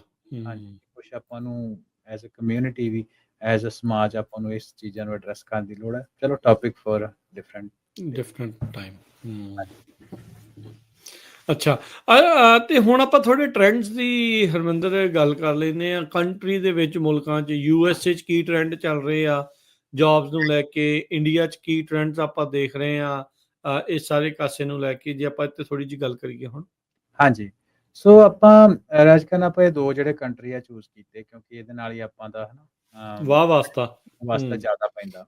ਸੋ ਹਾਂਜੀ। ਸਭ ਤੋਂ ਆਪਾਂ ਇਹ ਨਾ, ਵਰਲਡ ਇਕਨੋਮਿਕ ਫੋਰਮ ਦੇ ਵਿੱਚ, ਬਾਏ ਦ ਵੇ, ਤੁਸੀਂ ਜਿੱਦਾਂ ਮੈਂ ਪਹਿਲਾਂ ਦੱਸਿਆ ਕਿ ਤਕਰੀਬਨ 290 ਪੇਜਾਂ ਦੀ ਜਿਹੜੀ ਇਹ ਰਿਪੋਰਟ ਆ, ਇਹ ਹੂੰ ਤੁਹਾਨੂੰ ਗੂਗਲ ਦੇ ਉੱਤੇ ਤੁਸੀਂ ਗੂਗਲ ਕਰੋਗੇ, ਤੁਹਾਨੂੰ ਜਿਹੜੀ ਆਪਾਂ ਗੱਲਾਂ ਬਾਤਾਂ ਕਰ ਰਹੇ ਤੇ ਰਿਪੋਰਟ ਲੱਭ ਜਾਣੀ ਆ। ਲੱਭ ਸੋ ਜਾਣੀ। ਉਹਦੇ ਵਿੱਚ ਹਰ ਇੱਕ ਕੰਟਰੀ ਦਾ ਇਕਨੋਮੀ ਪ੍ਰੋਫਾਈਲ ਹੈਗਾ, ਹੈ ਹੂੰ ਨਾ। ਹੂੰ ਤਾਂ ਹੂੰ ਉਹਦੇ ਵਿੱਚ ਆਪਾਂ ਇੰਡੀਆ ਦੀ ਗੱਲ ਕਰਦੇ ਹਾਂ, ਤੇ ਇੰਡੀਆ ਦੇ ਵਿੱਚ ਤਕਰੀਬਨ ਜਿਹੜੀ ਵਰਕਿੰਗ ਏਜ ਪਾਪੂਲੇਸ਼ਨ ਆ, ਉਹ 672 ਮਿਲੀਅਨ ਆ। ਠੀਕ ਹੈ। 672 ਮਿਲੀਅਨ ਮਤਲਬ ਹੂੰ 67। ਹੂੰ ਤੇ ਇਹਦੇ ਵਿੱਚ ਜਿਹੜੀ ਲੇਬਰ ਫੋਰਸ ਦੀ ਪਾਰਟਿਸਿਪੇਸ਼ਨ, ਉਹ ਤਕਰੀਬਨ ਹੈਗੀ 63%, ਹੂੰ ਹੂੰ ਹੂੰ ਹੂੰ 2023 ਦੇ ਜਿਹੜੇ ਅੰਕੜਿਆਂ ਦੇ ਮੁਕਾਬਲੇ। ਠੀਕ ਹੈ। ਤੇ ਰਾਜਕਨ, ਇਹਦੇ ਵਿੱਚ ਇਹ ਆ ਕਿ ਜਿਹੜੀ ਸਕਿੱਲ ਡਿਸਰਪਸ਼ਨ ਆ ਇੰਡੀਆ ਦੇ ਵਿੱਚ, ਉਹ ਤਕਰੀਬਨ 38% ਦੇ ਉੱਤੇ ਬੈਠੀ। ਤੇ ਓਕੇ। ਇਹਦੇ ਵਿੱਚ ਜਿਹੜੀ ਮੈਂ ਇਹਦੇ ਵਿੱਚ ਖਾਸ ਤੌਰ 'ਤੇ ਆਪਾਂ ਇੰਡੀਆ ਦੀ ਗੱਲ ਕਰਦੇ ਹਾਂ, ਤਾਂ ਉਹਦੇ ਵਿੱਚ ਇੱਕ ਚੀਜ਼ ਮੈਂ ਇਹ ਬਹੁਤ ਇੰਪੋਰਟੈਂਟ ਡੇਟਾ ਪੁਆਇੰਟ ਸਾਹਮਣੇ ਲੈ ਕੇ ਆਉਣਾ, ਕਿ ਜਿਹੜਾ AI ਐਕਸਪੋਜ਼ਰ ਆ, ਹੂੰ ਉਹਦੀ ਜਿਹੜੀ ਅਸੀਂ ਦੇਖੀ ਜਾਏ, ਤੇ ਜਿਹੜੀ ਆਰਗੇਨਾਈਜੇਸ਼ਨਸ ਦੇ ਉੱਤੇ 96% ਆ। ਸੋ ਇੰਡੀਆ ਦੇ ਵਿੱਚ ਵੱਡੀ ਵਰਕਫੋਰਸ ਸਕਿੱਲ ਹੋਣ ਦੇ ਕਰਕੇ, ਜਿਹੜੀ ਟੈਕ ਸਕਿੱਲ ਹੋਣ ਦੇ ਕਰਕੇ, ਜਿਹੜੇ ਆਰਗੇਨਾਈਜੇਸ਼ਨ AI ਪ੍ਰੋਗਰਾਮ ਨੂੰ ਦੇਖ ਰਹੀਆਂ ਜਾਂ ਉਹਨੂੰ ਇੰਪਲੀਮੈਂਟ ਕਰਨ ਦਾ ਪਲਾਨ ਕਰਦੀਆਂ, ਉਹ 96% ਆਲਮੋਸਟ ਹਰ ਇੱਕ ਆਰਗੇਨਾਈਜੇਸ਼ਨ ਇੰਡੀਆ ਸਾਰੇ ਦੀ। ਹੀ ਕਰ ਰਹੀ ਹੈ। ਹਾਂਜੀ, ਹੂੰ ਉਹਨਾਂ ਦਾ AI ਐਕਸਪੋਜ਼ਰ ਹੈਗਾ। ਹੂੰ ਇਹ ਮੈਂ ਦੱਸਦਾ ਵੀ ਗਲੋਬਲ ਜਿਹੜਾ ਗਿਣਤੀ ਆ, ਭਾਵੇਂ ਕਿ ਉਹ ਵੀ ਬਹੁਤ ਵੱਡਾ 88% ਨੰਬਰ ਆ, ਪਰ ਇਹ ਉਹਨੂੰ ਸਰਪਾਸ ਕਰਦਾ, ਹੂੰ ਹੂੰ ਹੂੰ ਹੈ ਨਾ। ਸੋ ਇਹਦੇ ਵਿੱਚ ਆਪਾਂ ਕੁਛ ਜਿਹੜੇ ਕੁਛ ਹੋਰ ਪੈਰਾਮੀਟਰ ਆਪਾਂ ਗੱਲ ਕਰ ਲੈਂਦੇ ਆ। ਉਹਦੇ ਵਿੱਚ ਇਹ ਹੈ ਹੂੰ ਕਿ ਜੀਓਪੋਲੀਟੀਕਲ ਜਿਹੜੀ ਡਿਵੀਜ਼ਨ ਤੇ ਕਨਫਲਿਕਟਸ ਆ, ਉਹ ਤਕਰੀਬਨ 55% ਇਕਨੋਮੀ ਨੂੰ ਹਿੱਟ ਕਰਨ ਦੀ ਸਮਰੱਥਾ ਰੱਖਦੇ ਆ। ਪੂਰੀ ਦੁਨੀਆ ਦਾ ਤਕਰੀਬਨ ਉਹ ਨੰਬਰ 34% ਆ, ਪਰ ਉਹ ਇੰਡੀਆ 'ਚੋਂ ਵੱਧ ਕੇ 55% ਆ ਜੀਓਪੋਲਿਟਿਕਸ ਦੀ ਜਿਹੜੀ ਡਿਵੀਜ਼ਨ। ਸੋ ਕਾਫੀ ਜ਼ਿਆਦਾ ਉੱਥੇ ਜਿਹੜੀ ਸਮੱਸਿਆ ਐਗਜ਼ਿਸਟ ਕਰਦੀ ਆ। ਠੀਕ ਡਿਜੀਟਲ ਹੈ। ਐਕਸੈਸ ਜਿਹੜਾ ਵਾ, ਉਹ ਜਿੱਦਾਂ ਪਹਿਲਾਂ ਗੱਲ ਕੀਤੀ ਕਿ ਉਹ ਕਿੱਦਾਂ ਡਿਸਰਪਟ ਕਰੂਗਾ ਇਕਨੋਮੀ ਨੂੰ। ਉਹਦੇ ਵਿੱਚ 72%, ਕਿਉਂਕਿ ਅੱਜ ਦੇ ਸਮੇਂ ਦੇ ਵਿੱਚ ਵੀ ਬਹੁਤ ਜ਼ਿਆਦਾ ਲੋਕ ਆ ਜਿਹੜੇ ਡਿਜੀਟਲ ਐਕਸੈਸ, ਜਿਨ੍ਹਾਂ ਕੋਲ ਇੰਡੀਆ ਦੇ ਵਿੱਚ ਭਾਵੇਂ ਨਹੀਂ ਵੀ ਹੈਗਾ, ਜਾਂ ਉੱਦਣ ਇੰਪੈਕਟ ਉਹਨਾਂ ਨੂੰ ਕਿੱਦਾਂ ਕਰੂਗਾ। ਦੁਨੀਆ ਭਰ ਦੇ ਵਿੱਚ 60% ਆ, ਤੇ ਇੰਡੀਆ ਜਿਹੜੇ ਉਹ ਜ਼ਿਆਦਾ ਵਲਨਰੇਬਲ ਆ। ਸੋ ਆਪਾਂ ਇੱਕ ਹੋਰ ਗੱਲ ਕਰਦੇ ਕਿ ਜਿਹੜੀ ਪੋਜ਼ਿਟਿਵ ਸਾਈਨ ਆ ਇੰਡੀਆ ਵਾਲੇ ਪਾਸੇ ਨੂੰ, ਇਹ ਹੈ ਕਿ ਜਿਹੜੇ ਰਾਈਜ਼ਿੰਗ ਕਾਸਟ ਆਫ ਲਿਵਿੰਗ ਆ, ਹੂੰ ਇਨਫਲੇਸ਼ਨ ਵਗੈਰਾ ਸਾਰੀਆਂ ਚੀਜ਼ਾਂ ਉਹ ਪੂਰੀ ਦੁਨੀਆ ਦੇ ਵਿੱਚ 50% ਇੰਪੈਕਟ ਹੈ, ਇੰਡੀਆ ਦੇ ਵਿੱਚ ਤਕਰੀਬਨ 44% ਆ। ਹੁਣ ਅੱਛਾ, ਇਹ ਥੋੜਾ ਨੰਬਰ ਜਿਹਾ ਘੱਟ ਆ। ਥੋੜਾ ਜਿਹਾ ਜਿਹੜਾ ਉਹ ਘੱਟ ਆ ਹੂੰ ਤੇ ਸਲੋਅਰ ਇਕਨੋਮਿਕ ਗਰੋਥ ਜਿਹੜੀ ਉਹ 44% ਆ ਦੁਨੀਆ ਭਰ, ਫਿਰ ਵੀ ਥੋੜਾ ਜਿਹਾ ਉਹ ਅੱਗੇ ਰਹੇਗਾ, ਦੁਨੀਆ ਭਰ ਦੀ 42% ਆ, ਇੰਡੀਆ ਦੀ 44%, ਥੋੜਾ ਜਿਹਾ ਅੱਗੇ ਆ। ਇਹਨੂੰ ਤਾਂ ਮੈਨੂੰ ਲੱਗਦਾ ਕਿ ਆਪਾਂ ਐਕਸਪਲੇਨ ਵੀ ਇਸ ਤਰ੍ਹਾਂ ਕਰ ਸਕਦੇ ਕਿਉਂਕਿ ਉਹ ਇੱਕ ਡਿਵੈਲਪਿੰਗ ਇਕਨੋਮੀ ਆ। ਠੀਕ ਆ। ਹਾਂਜੀ, ਸੋ ਆਪਾਂ ਹੁਣ ਟੈਕਨੋਲੋਜੀ ਦੇ ਟ੍ਰੈਂਡ ਦੀ ਗੱਲ ਕਰਦੇ ਹਾਂ ਕਿ ਬਿਜ਼ਨਸ ਦੀ ਟਰਾਂਸਫਰਮੇਸ਼ਨ ਦੇ ਅਕੋਰਡਿੰਗਲੀ ਕਿ AI ਤੇ ਇਨਫੋਰਮੇਸ਼ਨ ਪ੍ਰੋਸੈਸਿੰਗ ਜਿਹਦੇ ਵਿੱਚ ਬਿਗ ਡੇਟਾ ਵਗੈਰਾ ਹੋ ਗਏ, ਉਹ ਇਕਨੋਮੀ ਨੂੰ ਜਿਹੜਾ ਉਹ 88% ਇੰਪੈਕਟ ਕਰੂਗਾ। ਰੋਬੋਟਿਕਸ ਜਿਹੜੀ ਆ ਉਹ 60% ਦੇ ਨਾਲ ਇੰਪੈਕਟ ਕਰੂਗਾ ਤੇ ਜਿਹੜੀਆਂ ਸੈਮੀਕੰਡਕਟਰ ਆ ਉਹ 35%। 35% ਦੀ ਗੱਲ ਕਰਨਾ ਤੇ ਦੁਨੀਆ ਭਰ ਦਾ ਨੰਬਰ ਉਹ ਤਕਰੀਬਨ 20% ਆ। ਠੀਕ ਆ ਜੀ, ਸੋ ਆਪਾਂ ਇੰਡੀਆ ਦੀ ਆਪਾਂ ਜਿਹੜੇ ਬਿਜ਼ਨਸ ਟਰਾਂਸਫਰਮੇਸ਼ਨ ਦੇ ਜਿਹੜੇ ਪੈਰਾਮੀਟਰਸ ਆ ਉਹਦੇ ਵਿੱਚ AI ਤੇ ਮਸ਼ੀਨ ਲਰਨਿੰਗ ਹੈ ਨਾ, ਉਹ ਜਿਹੜਾ ਉਹਦੀ ਜਿਹੜੀ ਗਰੋਥ ਆ ਕਾਫੀ ਜ਼ਿਆਦਾ ਜਿਹੜੀ ਆਪਾਂ ਨੂੰ ਵੇਖਣ ਨੂੰ ਮਿਲੇਗੀ ਆਉਣ ਵਾਲੇ ਟਾਈਮ। ਠੀਕ ਆ। ਨੰਬਰ 1 ਦੇ ਉੱਤੇ ਤੇ ਡੇਟਾ ਐਨਾਲਿਸਟ ਸਾਇੰਟਿਸਟ ਜਿਹੜੇ ਆ ਹੈ ਨਾ, ਉਹ ਵੀ ਜਿਹੜੇ ਨੰਬਰ ਆ ਉਹ ਕਾਫੀ ਆਪਾਂ ਨੂੰ ਵਧਣਗੇ ਤੇ ਕੁਦਰਤੀ ਤੌਰ ਦੇ ਉੱਤੇ ਜਿਹੜੇ ਅਸੈਂਬਲੀ ਤੇ ਫੈਕਟਰੀ ਵਰਕਰ ਆ, ਐਗਜ਼ੈਕਟਿਵ ਐਸਿਸਟੈਂਟ ਤੇ ਐਗਜ਼ੈਕਟਿਵ ਸੈਕਟਰੀ ਆ ਜਿਹੜੇ, ਉਹਨਾਂ ਦੀ ਜਿਹੜੀ ਗਿਣਤੀ ਆ ਉਹ ਬਹੁਤ ਘਟੇਗੀ ਆਉਣ ਵਾਲੇ ਟਾਈਮ। ਠੀਕ ਆ। ਸੋ ਜਿਹੜੇ ਸਕਿੱਲ ਆ ਉਹ ਬੇਸਿਕਲੀ ਮੈਨੂੰ ਲੱਗਦਾ ਕਿ ਆਪਾਂ ਚਲੋ ਬਾਰ-ਬਾਰ ਕੀ ਗੱਲ ਕਰਨੀ, ਦੁਨੀਆ ਭਰ ਦੇ ਵਿੱਚ ਸੇਮ ਹੀ ਸਕਿੱਲ ਆ ਜਿਹਨੂੰ ਲੁੱਕ ਫਾਰਵਰਡ ਸਾਰੇ ਕਰ ਰਹੇ ਆ। ਐਨਾਲਿਟੀਕਲ ਥਿੰਕਿੰਗ, ਫਲੈਕਸੀਬਿਲਿਟੀ, ਟੈਕਨੀਕਲ ਵਿੱਚ AI ਤੇ ਬਿਗ ਡੇਟਾ ਵੀ ਇੰਡੀਆ ਵਿੱਚ ਵੱਡੀ ਚੀਜ਼ ਹੈ, ਕ੍ਰੀਏਟਿਵ ਲੀਡਰਸ਼ਿਪ ਤੇ ਸੋਸ਼ਲ ਇਨਫਲੂਐਂਸ ਹੈ ਨਾ, ਇਹ ਕੁਝ ਚੀਜ਼ਾਂ ਹੈਗੀਆਂ ਵਾ। ਠੀਕ ਹੈ ਤੇ ਇਹਦਾ ਆਪਾਂ ਅਪਸਕਿਲਿੰਗ ਦੀ ਇੰਡੀਆ ਦੇ ਵਿੱਚ ਆਪਾਂ ਗੱਲ ਕਰ ਲਈਏ ਤੇ ਉਹਦੇ ਵਿੱਚ ਇੰਡੀਆ ਦਾ ਜਿਹੜਾ ਉਹ 37ਵਾਂ ਨੰਬਰ ਆ, ਨੰਬਰ ਉਹ 41 ਆ ਹੈ ਨਾ। ਉਹਦੇ ਵਿੱਚ ਇੱਕ ਕਾਰਨ ਇਹ ਕਿ ਇੰਡੀਆ ਦੀ ਯੰਗ ਵਰਕਫੋਰਸ ਆ, ਟੈਕ ਦਾ ਉਹਨਾਂ ਕੋਲ ਕਾਫੀ ਐਕਸਪੋਜਰ ਹੈਗਾ ਹੈ ਨਾ, ਤੇ ਇਹ ਕੁਝ ਚੀਜ਼ਾਂ ਜਿਹੜੀਆਂ ਪਰ ਜਿਹੜੀ ਸਭ ਤੋਂ ਵੱਡੀ ਸਮੱਸਿਆ ਇੰਡੀਆ ਦੇ ਕੋਲੇ ਉਹ ਇਹ ਆ ਕਿ ਪਬਲਿਕ ਪਾਲਿਸੀ ਦੀ। ਸਾਨੂੰ ਪਤਾ ਹੀ ਉੱਥੇ ਪਬਲਿਕ ਪਾਲਿਸੀ ਕਿੱਦਾਂ ਨਹੀਂ ਆ ਕਿ ਫੰਡਿੰਗ ਇੱਕ ਸਭ ਤੋਂ ਵੱਡੀ ਸਮੱਸਿਆ ਹੈਗੀ, ਫੰਡਿੰਗ ਫॉर ਰੀਸਕਿਲਿੰਗ ਐਂਡ ਅਪਸਕਿਲਿੰਗ ਤੇ ਪ੍ਰੋਵੀਜ਼ਨ ਰੱਖਣੀ ਰੀਸਕਿਲਿੰਗ ਤੇ ਅਪਸਕਿਲਿੰਗ ਦੀ, ਉਹ ਵੀ ਇੱਕ ਚੈਲੰਜ ਹੈ ਵੱਡਾ ਹੈ ਨਾ। ਤੇ ਜਿਹੜੇ ਆਪਾਂ ਲਾਸਟ ਜਿਹੜੀ ਇਹਦੇ ਉੱਤੇ ਗੱਲ ਕਰਨੀ ਆ ਵੇਜ ਆਊਟਲੁੱਕ ਦੀ, ਤੇ ਰਾਜਕਰਨ ਇੱਕ ਵੱਡਾ ਹਿੱਸਾ 11% ਜਿਹੜੇ ਲੋਕ ਆ ਉਹਨਾਂ ਦੀ ਜਿਹੜੀ ਵੇਜ ਆ ਉਹ ਆਉਣ ਵਾਲੇ ਟਾਈਮ ਦੇ ਵਿੱਚ ਘਟੇਗੀ ਹੈ ਨਾ। 43% ਇਕੱਲਾ ਇੰਡੀਆ ਦੇ ਟ੍ਰੈਂਡ ਦੀ ਗੱਲ ਕਰ ਰਹੀ ਹਾਂ ਓਵਰਆਲ? ਇਕੱਲੇ ਇੰਡੀਆ ਦੇ ਟ੍ਰੈਂਡ ਦੀ। ਠੀਕ ਹੈ। ਉਹਨਾਂ ਦੀ ਜਿਹੜੀ ਅਨਫੋਰਚੂਨੇਟਲੀ ਜਿਹੜੀ ਵੇਜ ਆ ਉਹ ਘਟੇਗੀ। ਅਸੀਂ ਗਲੋਬਲ ਟ੍ਰੈਂਡ ਦੀ ਗੱਲ ਕਰ ਲਈਏ ਤੇ ਉਹ ਉਹਦੇ ਤੋਂ ਕੰਪੈਰੀਟਿਵਲੀ ਜੇ ਅਸੀਂ ਉਹਦੇ ਨਾਲੋਂ ਥੋੜਾ ਜਿਹਾ ਉਹ ਬੈਟਰ ਕਰਦੇ ਕਿਉਂਕਿ ਦੁਨੀਆ ਭਰ ਦੇ ਵਿੱਚ ਜਿਹੜੇ 46% ਲੋਕ ਆ ਵਰਲਡ ਓਵਰ, ਉਹਨਾਂ ਦੇ ਟ੍ਰੈਂਡ ਦੀ ਆਪਾਂ ਗੱਲ ਕਰੀਏ ਤੇ ਉਹਨਾਂ ਦੀ ਜਿਹੜੀ ਗਰੋਥ ਆ ਉਹ ਵੇਜ ਦੀ ਘਟੇਗੀ। ਸੋ ਮੈਂ ਇਹਦੇ ਵਿੱਚ ਥੋੜਾ ਜਿਹਾ ਹੋਰ ਐਕਸਪਲੇਨ ਕਰ ਦਵਾਂ ਕਿ ਇਹਦਾ ਕੀ ਮਤਲਬ ਆ। ਤਾਂ ਮਤਲਬ ਇਹ ਹੈ ਕਿ ਜਿਹੜੀ ਤੁਹਾਡੀ ਇਨਫਲੇਸ਼ਨ ਦਾ ਰੇਟ ਆ ਅੱਜ ਕੱਲ੍ਹ ਉਹ ਬਹੁਤ ਵੱਧ ਰਿਹਾ ਤੇ ਤੁਹਾਡੀ ਪੇ ਦਾ ਜਿਹੜਾ ਪੇ ਦੀ ਇਨਕਰੀਜ਼ ਆ ਉਸ ਹਿਸਾਬ ਨਾਲ ਨਹੀਂ ਵੱਧ ਰਹੀ, ਓਨੀ ਸਪੀਡ ਨਾਲ ਨਹੀਂ ਵੱਧ ਰਹੀ। ਅੱਛਾ, ਤੇ ਅਮਰੀਕਾ ਤੇ ਕੀ ਕਹਿੰਦੇ ਨੇ ਟ੍ਰੈਂਡ, ਇਹਦਾ ਵੀ ਆਪਾਂ ਥੋੜੀ ਕਰਨੀ ਹੈ ਜਾਂ ਸਮਾਂ ਮੈਨੂੰ ਪਤਾ ਆਪਣਾ ਸਮਾਪਤੀ ਦੇ ਵੱਲ ਨੂੰ ਭੱਜਿਆ ਜਾਂਦਾ ਆ? ਜੇ ਹੈ ਵਕਤ ਤਾਂ ਹਾਂ ਜੇ ਆਪਾਂ ਇਦਾਂ ਕਰਦੇ ਆਪਾਂ ਕੁਇਕਲੀ ਕਰ ਲੈਨੇ ਆ। ਤੇ ਜਿਹੜੀਆਂ US ਦੇ ਵਿੱਚ ਤਕਰੀਬਨ 94% ਜਿਹੜੇ ਬਿਜ਼ਨੈਸਿਸ ਆ ਉਹ ਵੀ AI ਦੇ ਲੁੱਕ ਫਾਰਵਰਡ ਕਰ ਰਹੇ ਕਿ ਆਪਾਂ AI ਨੂੰ ਆਪਣੇ ਬਿਜ਼ਨੈਸਿਸ ਵਿੱਚ ਇੰਪਲੀਮੈਂਟ ਕਰੀਏ। ਤੇ ਜਿਹੜੀ ਯੂਨਾਈਟਿਡ ਸਟੇਟਸ ਆਫ ਅਮਰੀਕਾ ਉਹਦੇ ਵਿੱਚ ਤਕਰੀਬਨ 227 ਮਿਲੀਅਨ ਯਾਨੀ ਕਿ 22.7 ਕਰੋੜ ਜਿਹੜੇ ਲੋਕ ਆ ਵਰਕਿੰਗ ਏਜ ਪਾਪੂਲੇਸ਼ਨ ਦੇ ਆ ਹੈ ਨਾ। ਤੇ ਉਹਦੇ ਵਿੱਚ ਜਿਹੜੀ ਇੱਕ ਅਮਰੀਕਾ ਦੇ ਵਿੱਚ ਕੰਪੈਰੀਟਿਵਲੀ ਵੱਡੀ ਸਮੱਸਿਆ ਹੈਗੀ ਆ ਏਜਿੰਗ ਤੇ ਡਿਕਲਾਈਨਿੰਗ ਵਰਕ ਏਜ ਪਾਪੂਲੇਸ਼ਨ।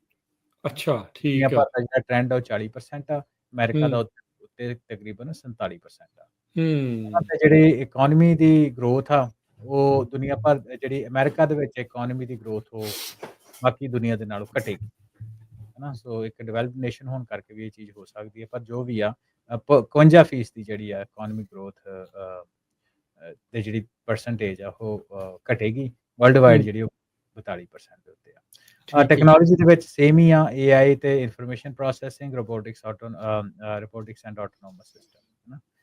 ਤੇ ਇਹਦੇ ਵਿੱਚ ਕੀ ਰੋਲਸ ਵੀ AI ਡੇਟਾ ਐਨਾਲਿਸਟ ਸਾਰੀਆਂ ਚੀਜ਼ਾਂ ਹਨ ਉਹ ਅੱਗੇ ਆ ਤੇ ਐਨਾਲਿਟੀਕਲ ਥਿੰਕਿੰਗ ਕ੍ਰੀਏਟਿਵ ਥਿੰਕਿੰਗ ਉਹ ਜਿਹੜੀ ਆ ਉਹ ਸਕਿੱਲਸ ਜਿਹੜੇ ਆ ਉਹ ਦੇਖਣ ਜਾ ਰਹੇ ਆ। ਸੋ ਇਹ ਕੁਛ ਜਿਹੜੀਆਂ ਗੱਲਾਂ ਉਹ ਸਾਡੇ ਸਾਹਮਣੇ ਆ। ਕੁਛ ਹੋਰ ਵੀ ਗੱਲਾਂ ਪਰ ਮੈਨੂੰ ਲੱਗਦਾ ਆਪਣਾ ਜਿਹੜਾ ਸਮਾਂ ਸਮਾਪਤ ਹੋ ਗਿਆ। ਸਮਾਪਤ ਹੋ ਗਿਆ। ਸੋ ਇਹਦੇ ਬਾਰੇ ਮੈਨੂੰ ਲੱਗਦਾ ਕਿਉਂਕਿ ਜਿੱਦਾਂ ਪਹਿਲਾਂ ਕਹਿੰਦੇ 290 ਪੇਜਾਂ ਦੀ ਆਪਾਂ ਕੋਲ ਸਾਹਮਣੇ ਰਿਪੋਰਟ ਆ ਤੇ ਐਗਜ਼ੈਕਟਲੀ ਉਸ ਵਿੱਚ ਆਪਾਂ ਇਹਨੂੰ ਕਿੰਨਾ ਕੁ ਕਰ ਸਕਦੇ ਪਰ ਮੋਟੇ ਤੌਰ ਦੇ ਉੱਤੇ ਕੁਛ ਇਹਨੂੰ ਆਪਾਂ ਜ਼ਰੂਰ ਇਸ ਤਰ੍ਹਾਂ ਡਿਸਕਸ ਕੀਤਾ ਕਿ ਆਪਾਂ ਨੂੰ ਇਹ ਤੋਂ ਕੁਛ ਲਰਨਿੰਗਸ ਹੈਗੀਆਂ ਜਿਹੜੀ ਆਪਾਂ ਇੰਪਲੀਮੈਂਟ ਕਰੀ ਕਿਹੜੇ ਸਕਿੱਲ ਸਿੱਖ ਰਹੇ ਆ ਸੌਫਟ ਹਾਰਡ ਸਕਿੱਲਸ ਇਹੀ ਦੋ ਚੀਜ਼ਾਂ ਆਪਾਂ ਅੱਜ ਦੇ ਟਾਕ ਸ਼ੋਅ ਤੋਂ ਸਿੱਖ ਲਈਏ ਤੇ ਆਪਣੇ ਜਿਹੜੇ ਆਉਣ ਵਾਲੀ ਜਨਰੇਸ਼ਨ ਆਉਣ ਵਾਲੇ ਬੱਚਿਆਂ ਨੂੰ ਉਸ ਪਾਸੇ ਨੂੰ ਤੋਰੀਏ ਤੇ ਮੈਨੂੰ ਲੱਗਦਾ ਅੱਜ ਦਾ ਆਪਣਾ ਟਾਕ ਸ਼ੋਅ ਕੀਤਾ ਸਭ ਬਿਲਕੁਲ। ਸੋ ਆਪ ਵੀ ਸਿੱਖੀਏ ਗਾ ਨਿਆਣਿਆਂ ਨੂੰ ਵੀ ਇਸ ਪਾਸੇ ਵੱਲ ਨੂੰ ਜਿਹੜਾ ਉਹ ਕਰੀਏ ਕਿਉਂਕਿ ਚੇਂਜਸ ਜਿਹੜੇ ਉਹ ਆ ਰਹੇ ਨੇ ਤੇ ਆਪਾਂ ਚੇਂਜ ਦੇ ਹਾਣੀ ਬਣ ਕੇ ਨਾਲ ਚੱਲਣਾ ਆ। ਸੋ ਹਰਵਿੰਦਰ ਅੱਜ ਦੇ ਪ੍ਰੋਗਰਾਮ ਨੂੰ ਆਪਾਂ ਇੱਥੇ ਕਰਦੇ ਹਾਂ ਜੀ ਸਮਾਪਤ। ਮਿਲਾਂਗੇ ਪੰਜਾਬੀ ਟੈਕ ਟਾਕ ਦੇ ਵਿੱਚ ਅਗਲੀ ਵਾਰ। ਉਦੋਂ ਤੱਕ ਦੀ ਮੇਰੇ ਰਾਜਕਰਮਜੀਤ ਸਿੰਘ ਵੱਲੋਂ ਮੇਰੇ ਹਰਿੰਦਰ ਸਿੰਘ ਕਾਂਗ ਵੱਲੋਂ ਸਭ ਨੂੰ ਪਿਆਰ ਸਤਿਕਾਰ ਸਤਿ ਨਿੱਕੀ ਜਿਹੀ ਸਤਿ ਸ੍ਰੀ ਅਕਾਲ। ਜਿਉਂਦੇ ਵਾਸਤੇ ਰਹੋ, ਹੱਸਦੇ ਖੇਡਦੇ ਰਹੋ, ਸੁਣਦੇ ਰਹੋ, ਦੇਖਦੇ ਰਹੋ ਪੰਜਾਬੀ ਰੇਡੀਓ USA।